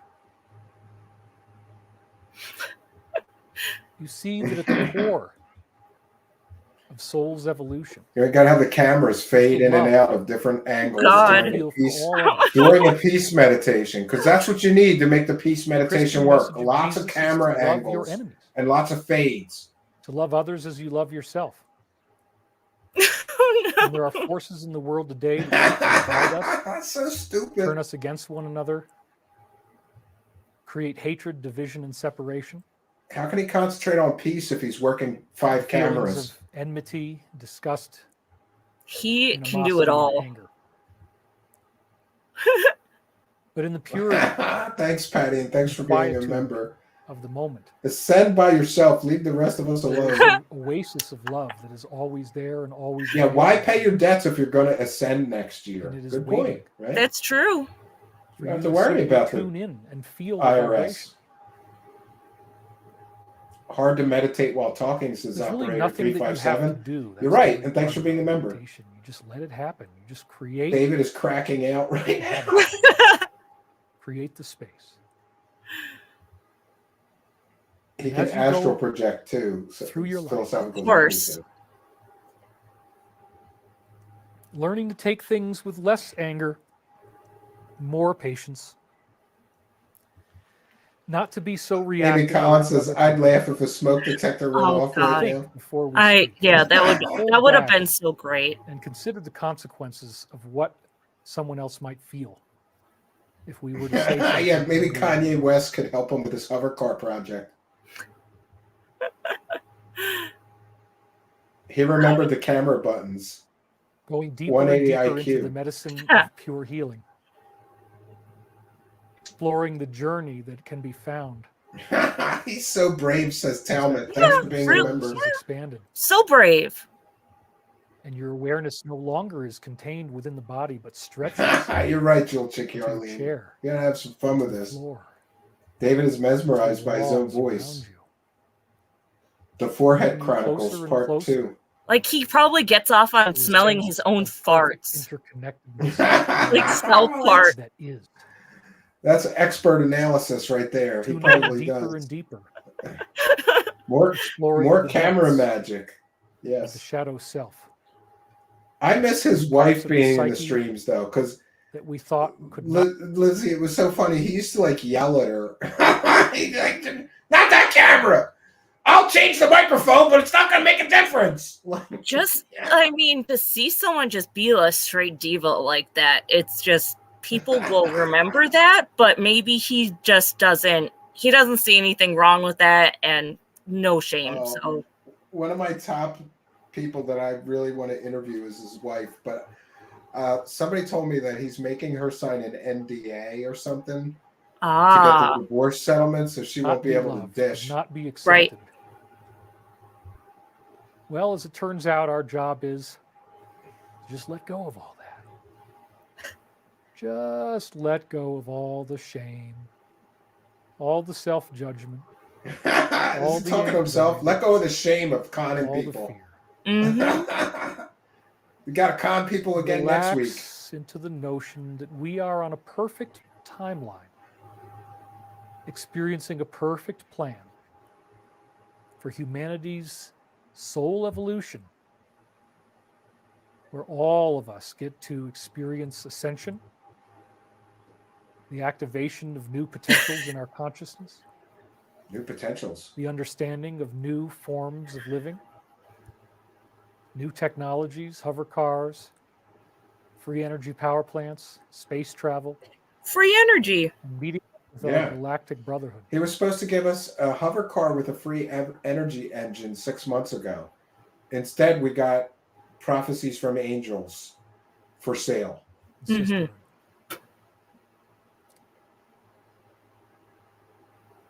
The promises have been made and they are being kept. Prophecy is self-referential. As more and more prophecies come true, the likelihood that None the of them are future coming that true. is laid out for us becomes ever greater of a reality. And that is a positive future, not a negative one. For as difficult, as painful, as traumatic, and as seemingly insoluble as the world is now, just like this crazy beeping thing, smoke alarms that I experienced.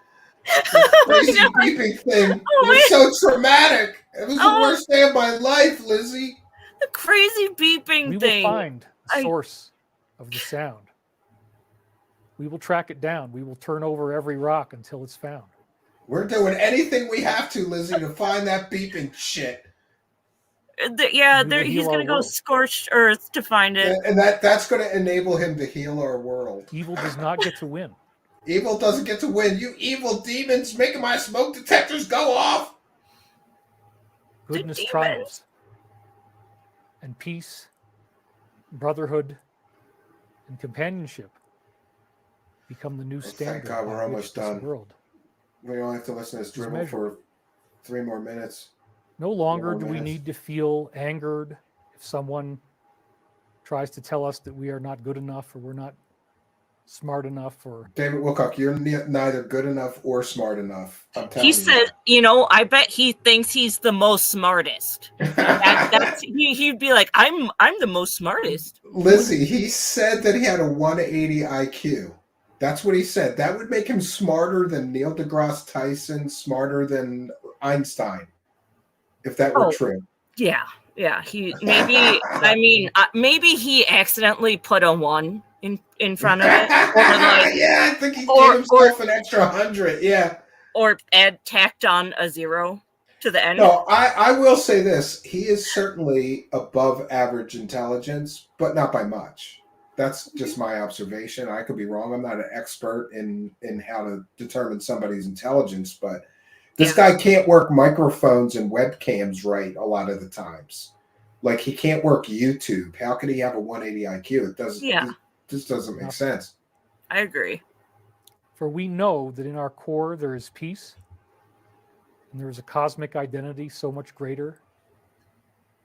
Nothing can threaten that identity. You got to do the fade. We So are there's not 2 of me at threatened by once. Apparent shamanic death. That's what people want to see, Lizzie. 2 of me at once. That's how narcissistic he is that he wants more than one image by the of possibility. himself. You gotta have 2 of me up on the screen at the same time. It's so much Ascension better than upgrade 1 of could me. indeed happen within 2 years. Just as Double Michael plus said. good, Stephen. Now he said the Ascension upgrade could happen within 2 years. He said before it was going to happen. Now it's could.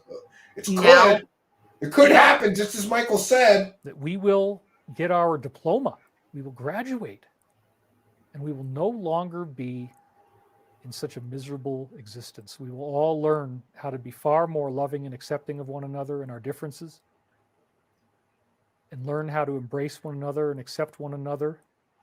Except for those gay people that I made fun of, right? Yeah. We're all going to learn how to accept and love each other, except for those gay people I was bashing at the beginning of my stream. This is so cringe. That's the thing where it's like, dude, it's like, come Like, on. do you realize the plot hole you just created? You're saying, oh, we're going to learn to love and accept each other more. You were just bashing gay people. Yeah, learn to love, but I'm going to spew this hate speech. Yeah. Just ignore that, though. How does that feel? You guys feel good? No, it Somebody feels said you had a cringy. video on pyramids ascending in 2030. Now you say within 2 years. Well, this is an important point. The 2-year thing is brand new. You have to understand. Yeah, the 2012 predictions were brand new at the time too. So were the year 2000 Ascension predictions that he made brand new. But let's hear him try to explain the problem here away. Somebody in the live chat essentially said, you predicted Ascension multiple times. It never happened. Now you're saying 2 years. I dictated all these words, and as I said last week, they stayed. Let's freshen up. I'll get a completely different camera approach here. How about that? Oh God! Ew! No! That's what we need. And That's that's a little bit more visually that was stimulating like a on the way out. jump So scare. I went through this stuff for years, reading about these prophecies. I channeled it all. I wrote it down. A lot of interesting things happened when it happened, but I never went back. I never read it, and I never really knew what I had gotten. And all that changed beginning in September of 2021, as I was working on The Disclosure. That's why you got to go to thedisclosure.com. And I began discovering that there was all these prophecies in my old stuff about the defeat of the military-industrial complex, the evil part of it at least. That there would be something equivalent to a coup over the military-industrial complex involving yeah. He said this with the Q-Tard stuff. Now it's different. positive sources. Mhm. Well, when I got Just into these change books, it up I a little discovered bit. that pretty much everything that they say is prophetic of what's happening now, and therefore, when you have 5 books of this material, it's freaking massive. This is a massive amount of data, and I don't expect you to There's read no it data. There's BS, but there's all no at once. data. And again, some of you may want to wait for the audio. I'm going to try to get that done as soon as I can. But I did not know what these words said because I didn't write the words. So it's new to me that they're saying, that by 2025 that we will have had this happen. That's the latest it can be. I wonder what he's going to do when nothing happens again. Just kick the date. Like Kick the date back. Yeah. I mean, just like Yeah. JFK being resurrected and stuff. Like this stuff, Yeah. timelines just get kicked. He said kick the can earlier, so Yeah. he's Yeah. foreshadowing he'll kick the can of the timeline later, Yeah. Or he'll say it did happen, but it happened in an alternate timeline. Yes. It really has to be There you go. experienced. It's a multidimensional consciousness. It's instructing you on a cellular level. And so when you read Buy this, my sometimes crap. the words don't make any sense and you have to kind of meditate. It's teaching you how to be intuitive. It's teaching you how to listen to the voice of the guidance and keep this thing going. So, yeah, I'm out of time. It's under 2 hours. That's a great thing to shoot for. So now we're going to crush in on my extreme close-up. Uh-oh, here we go. Let's make sure I'm in focus. All right. So thank you for being here. And thank you so much for supporting my work so I was able to pay my bills. That was so awesome. I really want us to all be nice to each other. And I think Except laughter them can heal gay a lot of people. these Yeah. sides. except for So queers. please bear with me for the satire that I do. I like the fetish whip.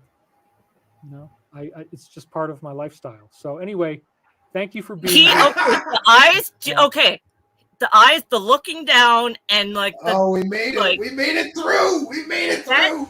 that says a lot. The way that like you said it, and then like looked down, and then like he looked down like he was remembering something. And Yeah. He it remembered his wife beating the shit out of him with like dominatrix toys, I guess, and whips and chains. whipping his dupa. Well, listen, I need to take a real short break. Do you want to stick around and then we can talk about all of this without him interrupting us? Sure. I'm just going to play some aliens dancing. I'll throw us out of here and we'll be right back, friends. Stand by. So we're back, friends. I'm sorry, I needed a quick break. I had to pee so bad I could taste it. I feel 10 pounds lighter. So I thought we will just talk for a little while about all that we just heard and do some sort of wrap up. And without him, it'll be much easier. So we'll bring Lizzie back here. There we go. Welcome. Hello. So I don't even know what to say to wrap things up. I think I said what I needed to. He claims he's talking to angels, but they want him to sell their messages to humanity, not give their messages to humanity. He's bashing gay people in the beginning of the stream and then calling for everybody to get along better and love each other and be more tolerant of each other at the end of the stream. I think he's lost the plot somewhere. It just doesn't. Of a giving nature thing to charge money for it, it doesn't align with that. Well, he's just going to say that you're wearing a pentagram dress, so you're a Satanist, and Oh, of course. He would. Yeah. Well, yeah. My last name is Borden, so he would probably have a lot to say about me. Yeah, I thought it was Lizzie. Is it Bree too? My Bree Borden is my given name. Oh, okay. So I go by Thin Lizzie Borden. So I know that's why I've been calling you Lizzie this whole time. Yeah. But I did see that, and then I went, "Oh, maybe she has." I go by both. I go by both. And aren't you working on a podcast and some other things? Do you want to tell the audience about that? Yeah, I am working on one channel of mine. It's called Saucer Cult. And hey, Eric. So that is the newest channel that it's UFO related. Right now, Steve Stockton and I have some good, cheesy, old retro UFO movies while I work on doing content.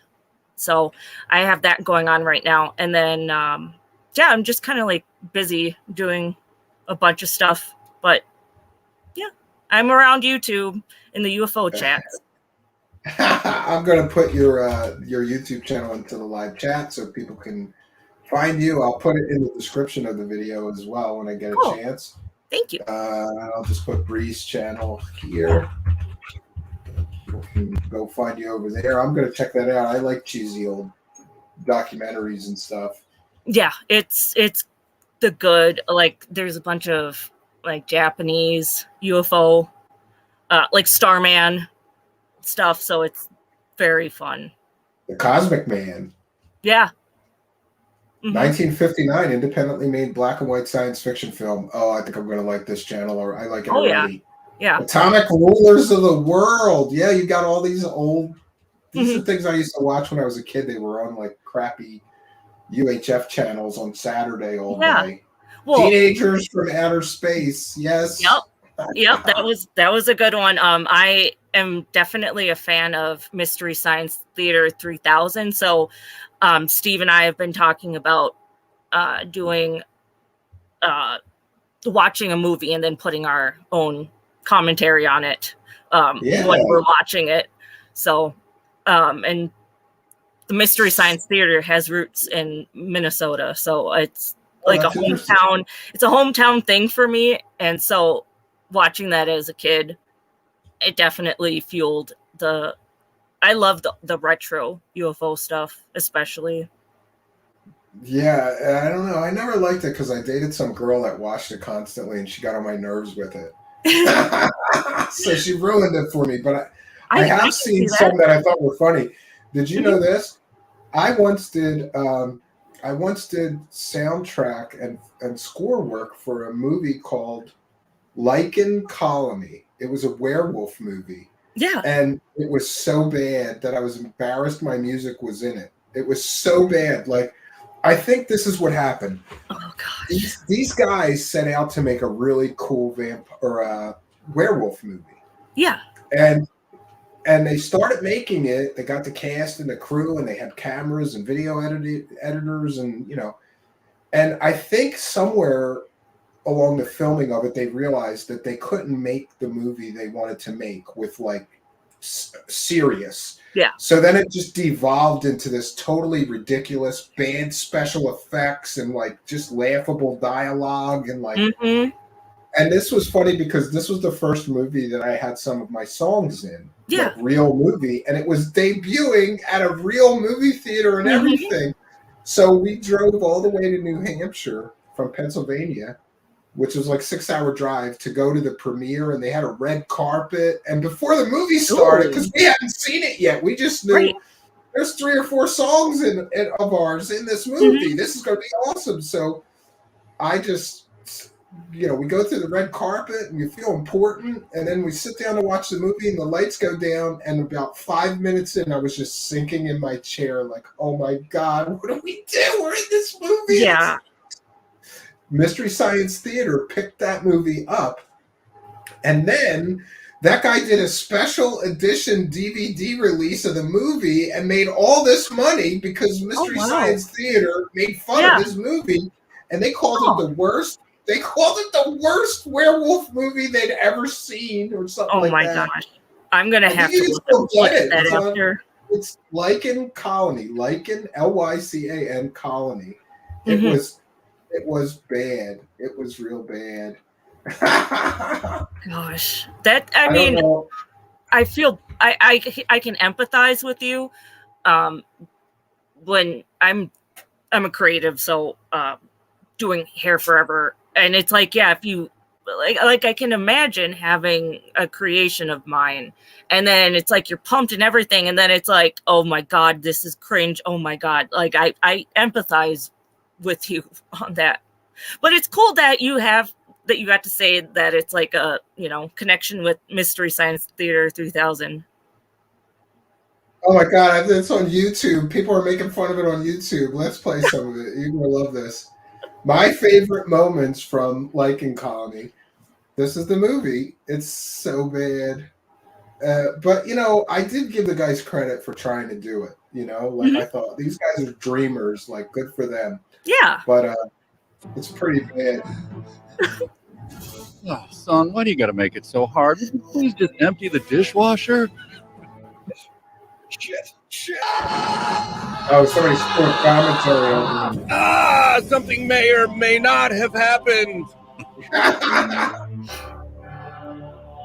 He loves using Snapchat's Lady Macbeth filter.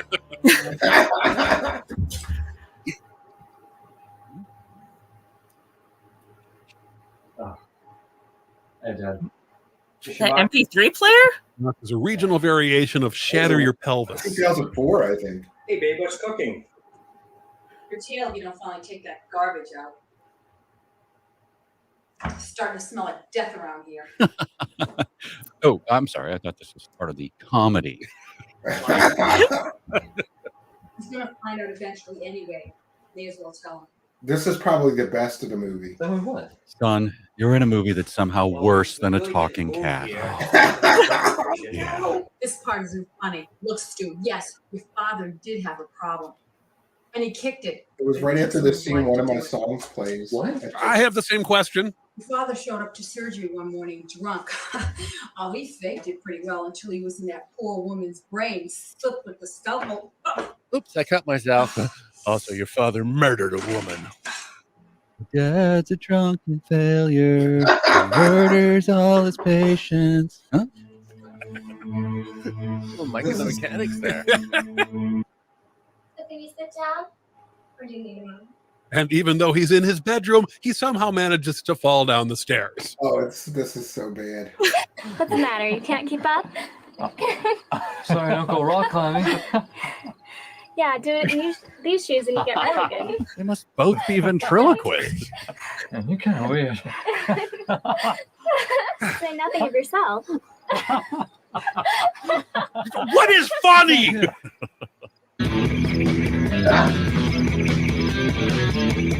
Oh my god, I think that was my music. What the hell was that? That's really disappointing. That's my He's a song. werewolf. I assume he immediately falls in love with a creepy CGI baby. It sounded good. Yeah, the music was good, but Yeah. look at the special effects. Oh, all right, so that's my. Mystery Science Theater skewered that whole movie. They destroyed that whole movie. But isn't it weird how things happen? Like, there was such interest in that movie that the guy who made it made like a special edition version and put it on Amazon, and he made a bunch of money. There's Mystery Science Theater. That's awesome that they're able to do that. I watch a YouTube channel called Red Letter Media, and they do best of the worst. Or they do they do reviews and all different things, but one segment or videos is called Best of the Worst, and so they have a room full of old VHS tapes, and then they have a wheel that they put bad cheesy tapes on. So it's I wonder if, because I know that they've reviewed it's basically guys in Wisconsin watching stuff and making commentary. So now I'm going to look to see if they've done that movie.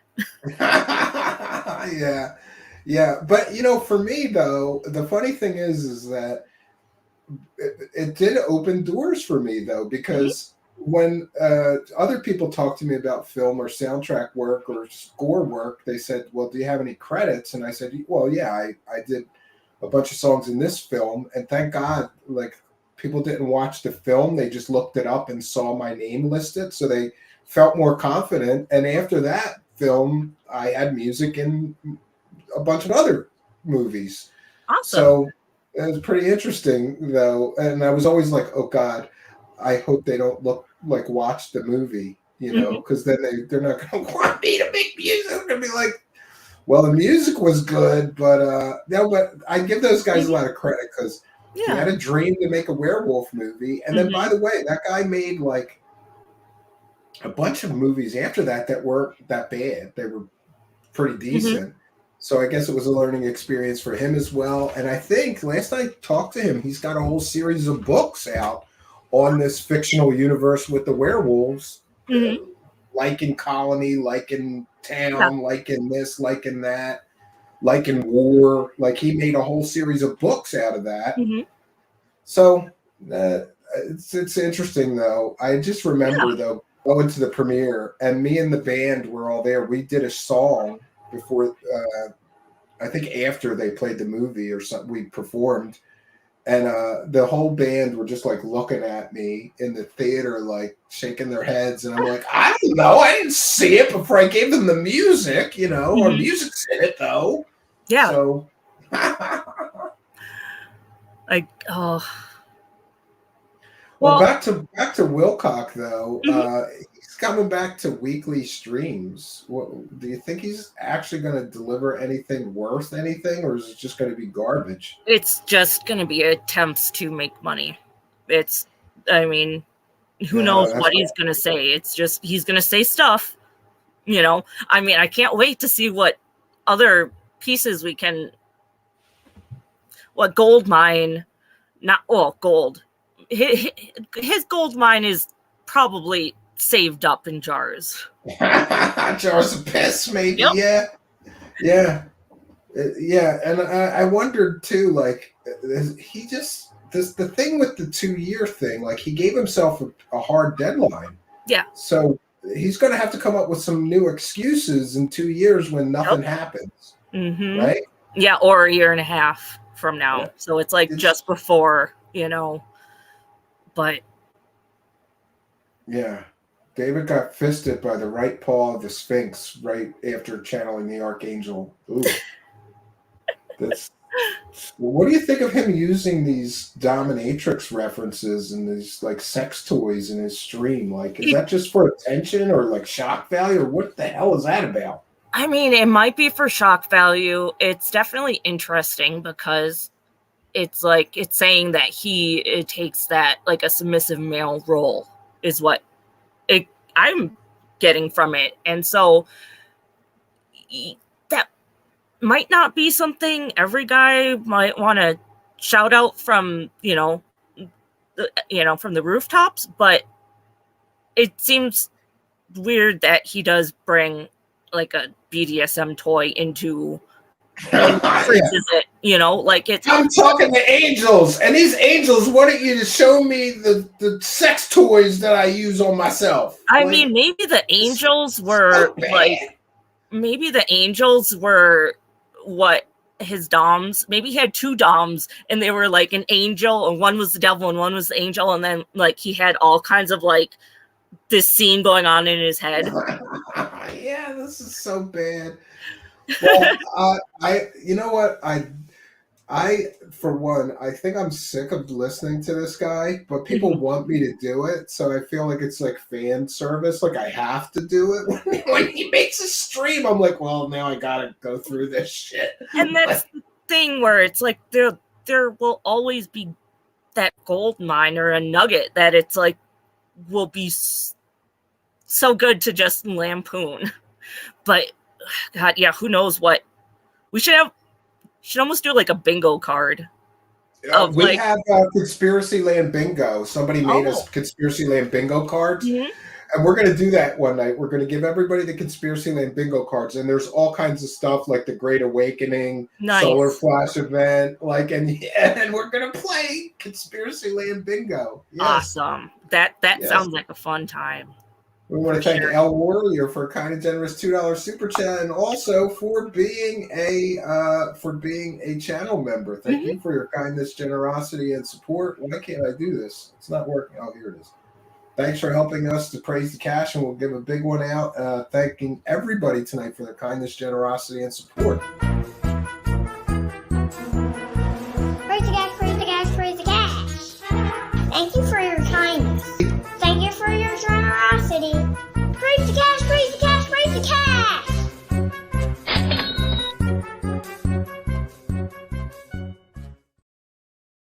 It's a circus, and we're all part of it here. That's Bree. so cute. It's so cute. The Praise the Cash clown.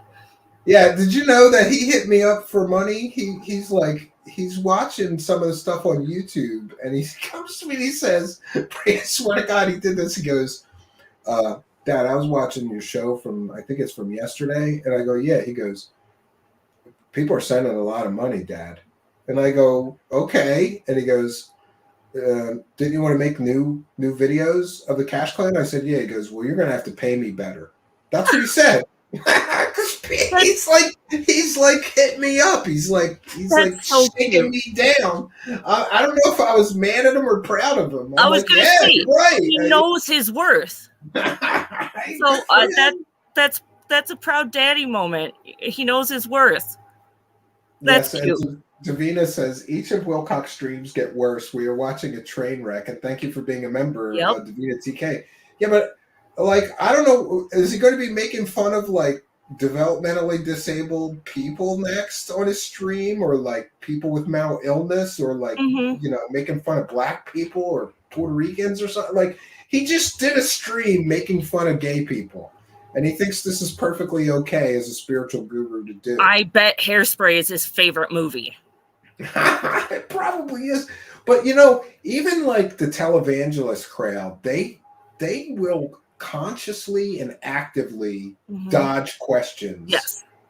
Like, if you see Joel Osteen and they ask him about gay people, he says things like, well, God said, judge not lest ye be judged. So I'm not going to judge my fellow man. And I hope they still get the message of Christ. And like, he totally dodges it great. He doesn't want to condemn anybody that may send him money. Right. For all Wilcock knows, 20% of his following are gay or trans people, right? It could be as high as 20%. So he just alienated 20% of his customer base like a dummy. Or he could have. That's 10%. not smart on a business, model. It's just not smart to, I guess, isolate or bash anyone of your, your followers.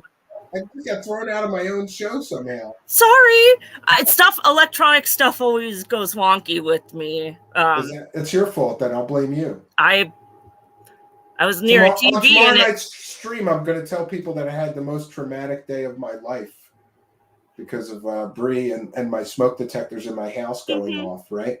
Exactly. Exactly. She did it. The witch did it. So yeah, I wanted to ask you about that. So you're like you describe yourself as a Wiccan or a witch, or what are you up to with that? Yeah, I'm a pagan witch. So I've been reading. I've been reading cards for like eight years, and I just got some runes, some Norwegian runes.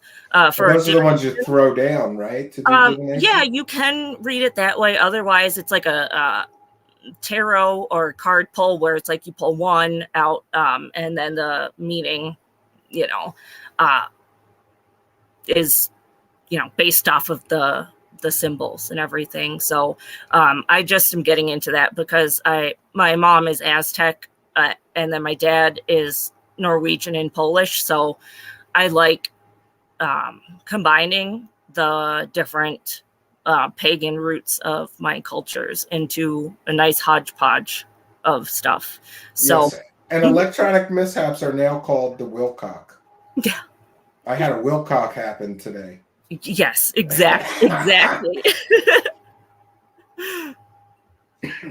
But yeah, Well, I've been a witch for a while, or just I guess isn't that awkward though? Telling people that, like, when you meet people and they ask you, like, do you just bring it up, or do you just feel like, oh, by the way, I'm a witch? Don't people go like, okay, like, isn't it a little weird?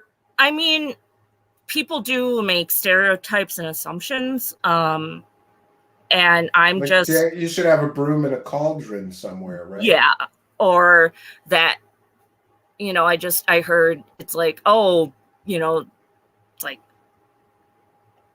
animal, which is I heard on a stream, it's like they say about that we sacrifice animals and stuff, and it's just like to group, like there's bad actors in every group of people. Yeah, I don't know. I've had a lot of witchcraft books, and I've only ever heard mention of like a drop of blood or an egg being used. Yeah, nothing and like so killing. Maybe voodoo, they're killing chickens and stuff, but I don't think witchcraft has exactly.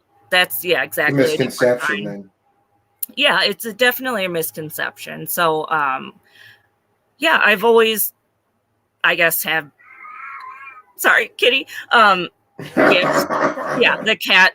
Yeah, that sounds like an angry pussy. That sounded bad. The cat, the boy cat can sense the girl cat upstairs, so I think that's what that was. But Operator 357 wants to know: do you have little vials of fingernails and horsehair? I don't know what that's about. No, I don't. Yeah, I don't. I don't. I guess, like, I don't really do any like rituals. Like, I'm not really. I guess I just do what calls me, but I don't have any. Man, I don't. That cat is a black cat. That's not my cat. I have 2 cats at home. I'm at a friend's house, but that cat, okay. Well, cat was a black cat. So thank your friend for, you're being rude to your friend though, but thank your friend for letting you stream in here, because I tell her that I forgot and everything, and I apologize. So no worries. Yeah. It's all good. Okay. All right. Well, listen, we're gonna wrap things up here, but I hope you'll come back. Maybe we could do a whole show on witchcraft. I've got a series coming up on demons and demonology, and some other things, and that'll fit right in. And yeah, we'd like to have you back. I appreciate you coming on, especially last minute like you did. So thank you. All right. Yeah, it was fun. I will see you guys later. All right. Wait, I got to do this. I'm going to solo you, and I want you to show your dress and talk about David Wilcock and how he should get his life together and get a real job. Okay. Okay. Can you do that? All right, sure. Here we go. All right. 1 second. Wait. There you go. Go. Mr. Wilcock, you should really think about what messages you were sending out there, because some witches might not like the lies you were saying and taking advantage of people. And karma is a bitch. That'll do. I don't know. That'll work just fine. Yeah. Well, thank you very much. I appreciate that. We're going to clip that. Thank you. All right. It was fun. I'll see you guys later. Thank you. Thin Lizzie Borden, also known as 3 Borden. Have a good evening. Yeah, right. You too. Bye-bye. Good night. All right, friends. We made it through another Wilcock stream. Thank God he's not doing the 4-hour ones anymore. Now he's doing 2 hours is reasonable. We could get through it in a couple of nights, right? We used to try to get through the 4-hour ones in a couple of nights, but then we'd end up doing 5-hour streams, right? Well, this is interesting. Taxpayer says, what demon looks like a bear but walks like a person and is very old and powerful? Tell me, please. Sounds like a Sasquatch to me. Maybe, yeah. And by the way, I did forget. I've been forgetting to play the begging. I call them the begging bumpers. I hate that, but we're a viewer-supported show, and especially because this also goes out in audio podcast format. So I'll play those on the way out.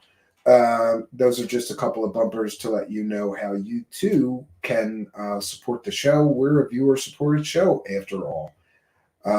So we want to thank all of you for joining us. We want to thank our kind and generous benefactors, you Patreon supporters, you PayPal pledgers, you Twitch subscribers, you super chatters, super sticker purchasers, and super thanks people. We want to thank, and you PayPal pledgers. We want to thank our chat room moderators.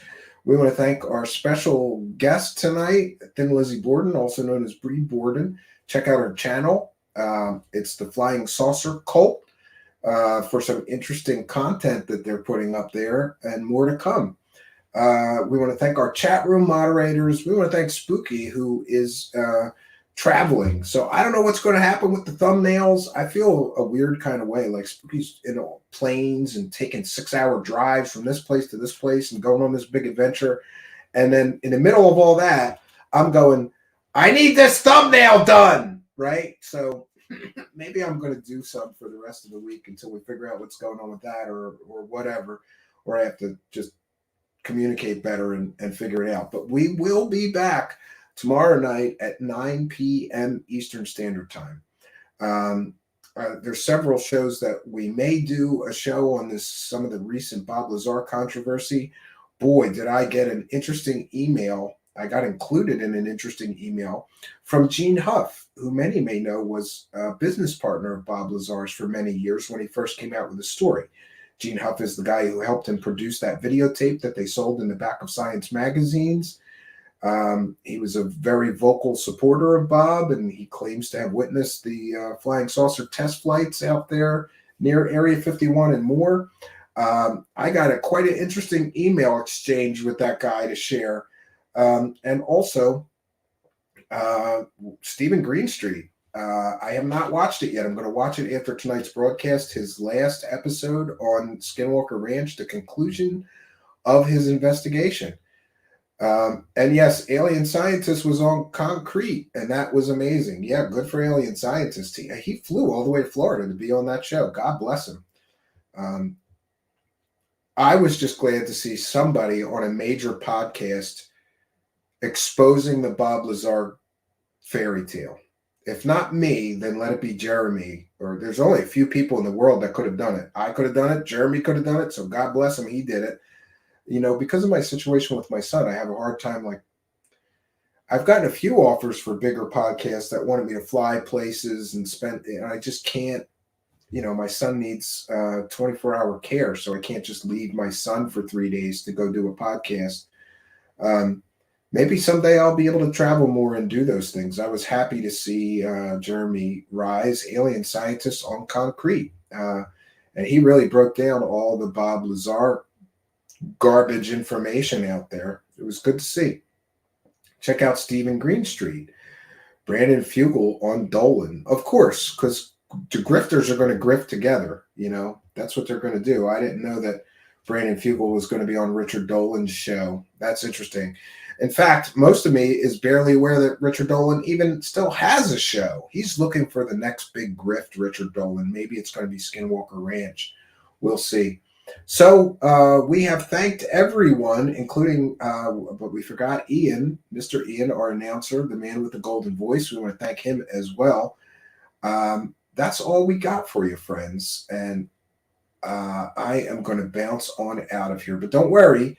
We'll be back tomorrow night at 9 p.m. Eastern Standard Time. We've got a pretty full week for you this week of interesting shows. We have made it through the David Wilcock pile of garbage, steaming hot garbage that is that is the David Wilcock, the wacky world of Wilcock, friends. That's what it is. It is the wacky world of Wilcock. We've made it through another one of his streams. We'll see where he goes next. Maybe he'll be bashing people in wheelchairs at the beginning of his next stream, or, you know, developmentally disabled children, or I don't know, right? One thing I am sure of, though, is that this man is not talking to angels, because angels would tell him to get a goddamn job and stop selling fake information to vulnerable people who are looking for something to believe in. And once again, it is the fear porn first. All these big changes are coming, and then the love. Don't worry. Don't worry. If you just buy my books, you'll survive the coming apocalypse just fine. It literally makes me cringe. But that's the wacky world of Wilcock, and we made it through another one. Two nights for us. One night for him is 2 nights for us. I want to thank each of you for joining us. We'll be back tomorrow night, 9 p.m. Eastern Standard Time. You definitely will be here 9 p.m. Eastern Standard Time. Still not sure what show. I'm going to figure that out after the broadcast and probably post it. So until that's all we got for you, friends. Until next time, my name is Stephen Cambion. Good night, and God bless all of you.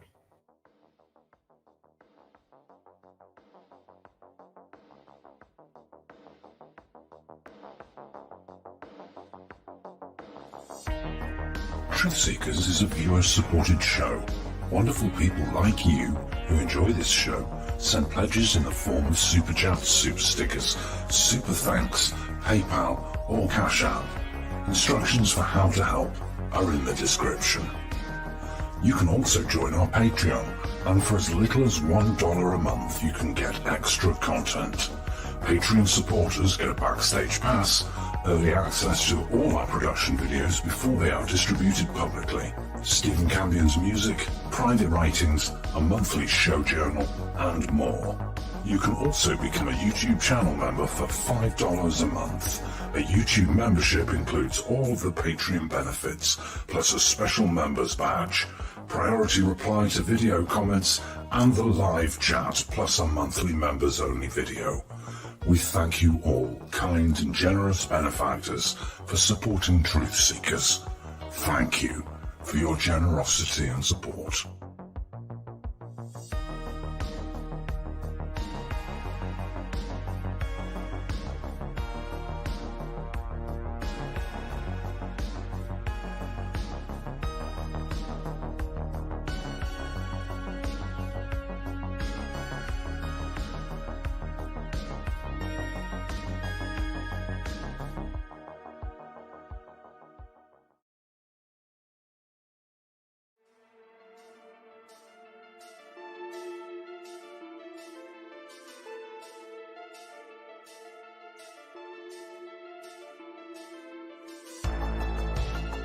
Thanks for being here. This is Truthseekers with your host, Stephen Cambion. Please rate, like, and comment on our videos or podcasts. If you are listening to an audio podcast, please rate us 5 stars to help us rise in the search rankings. If you are watching on YouTube, please like, comment, and subscribe to our channel. If you're listening to an audio podcast, we love and appreciate you listeners, but you are missing the live tapings. All our shows are recorded live with video feed. We'd love you to come be a part of our live broadcasts and tapings for the podcast. Head on over to YouTube, click the search tool, the little magnifying glass, put Truthseekers, one word in the search bar, and hit enter. You'll see a strange and mysterious guy with sunglasses. That means you found the channel. Go there, smash the subscribe button, and hit the notification bell to receive up-to-date info on our YouTube channel. We welcome you to be a part of our live taping and our chat room during the live broadcasts. Seek the truth. Speak the truth. This is Truthseekers. Truthseekers.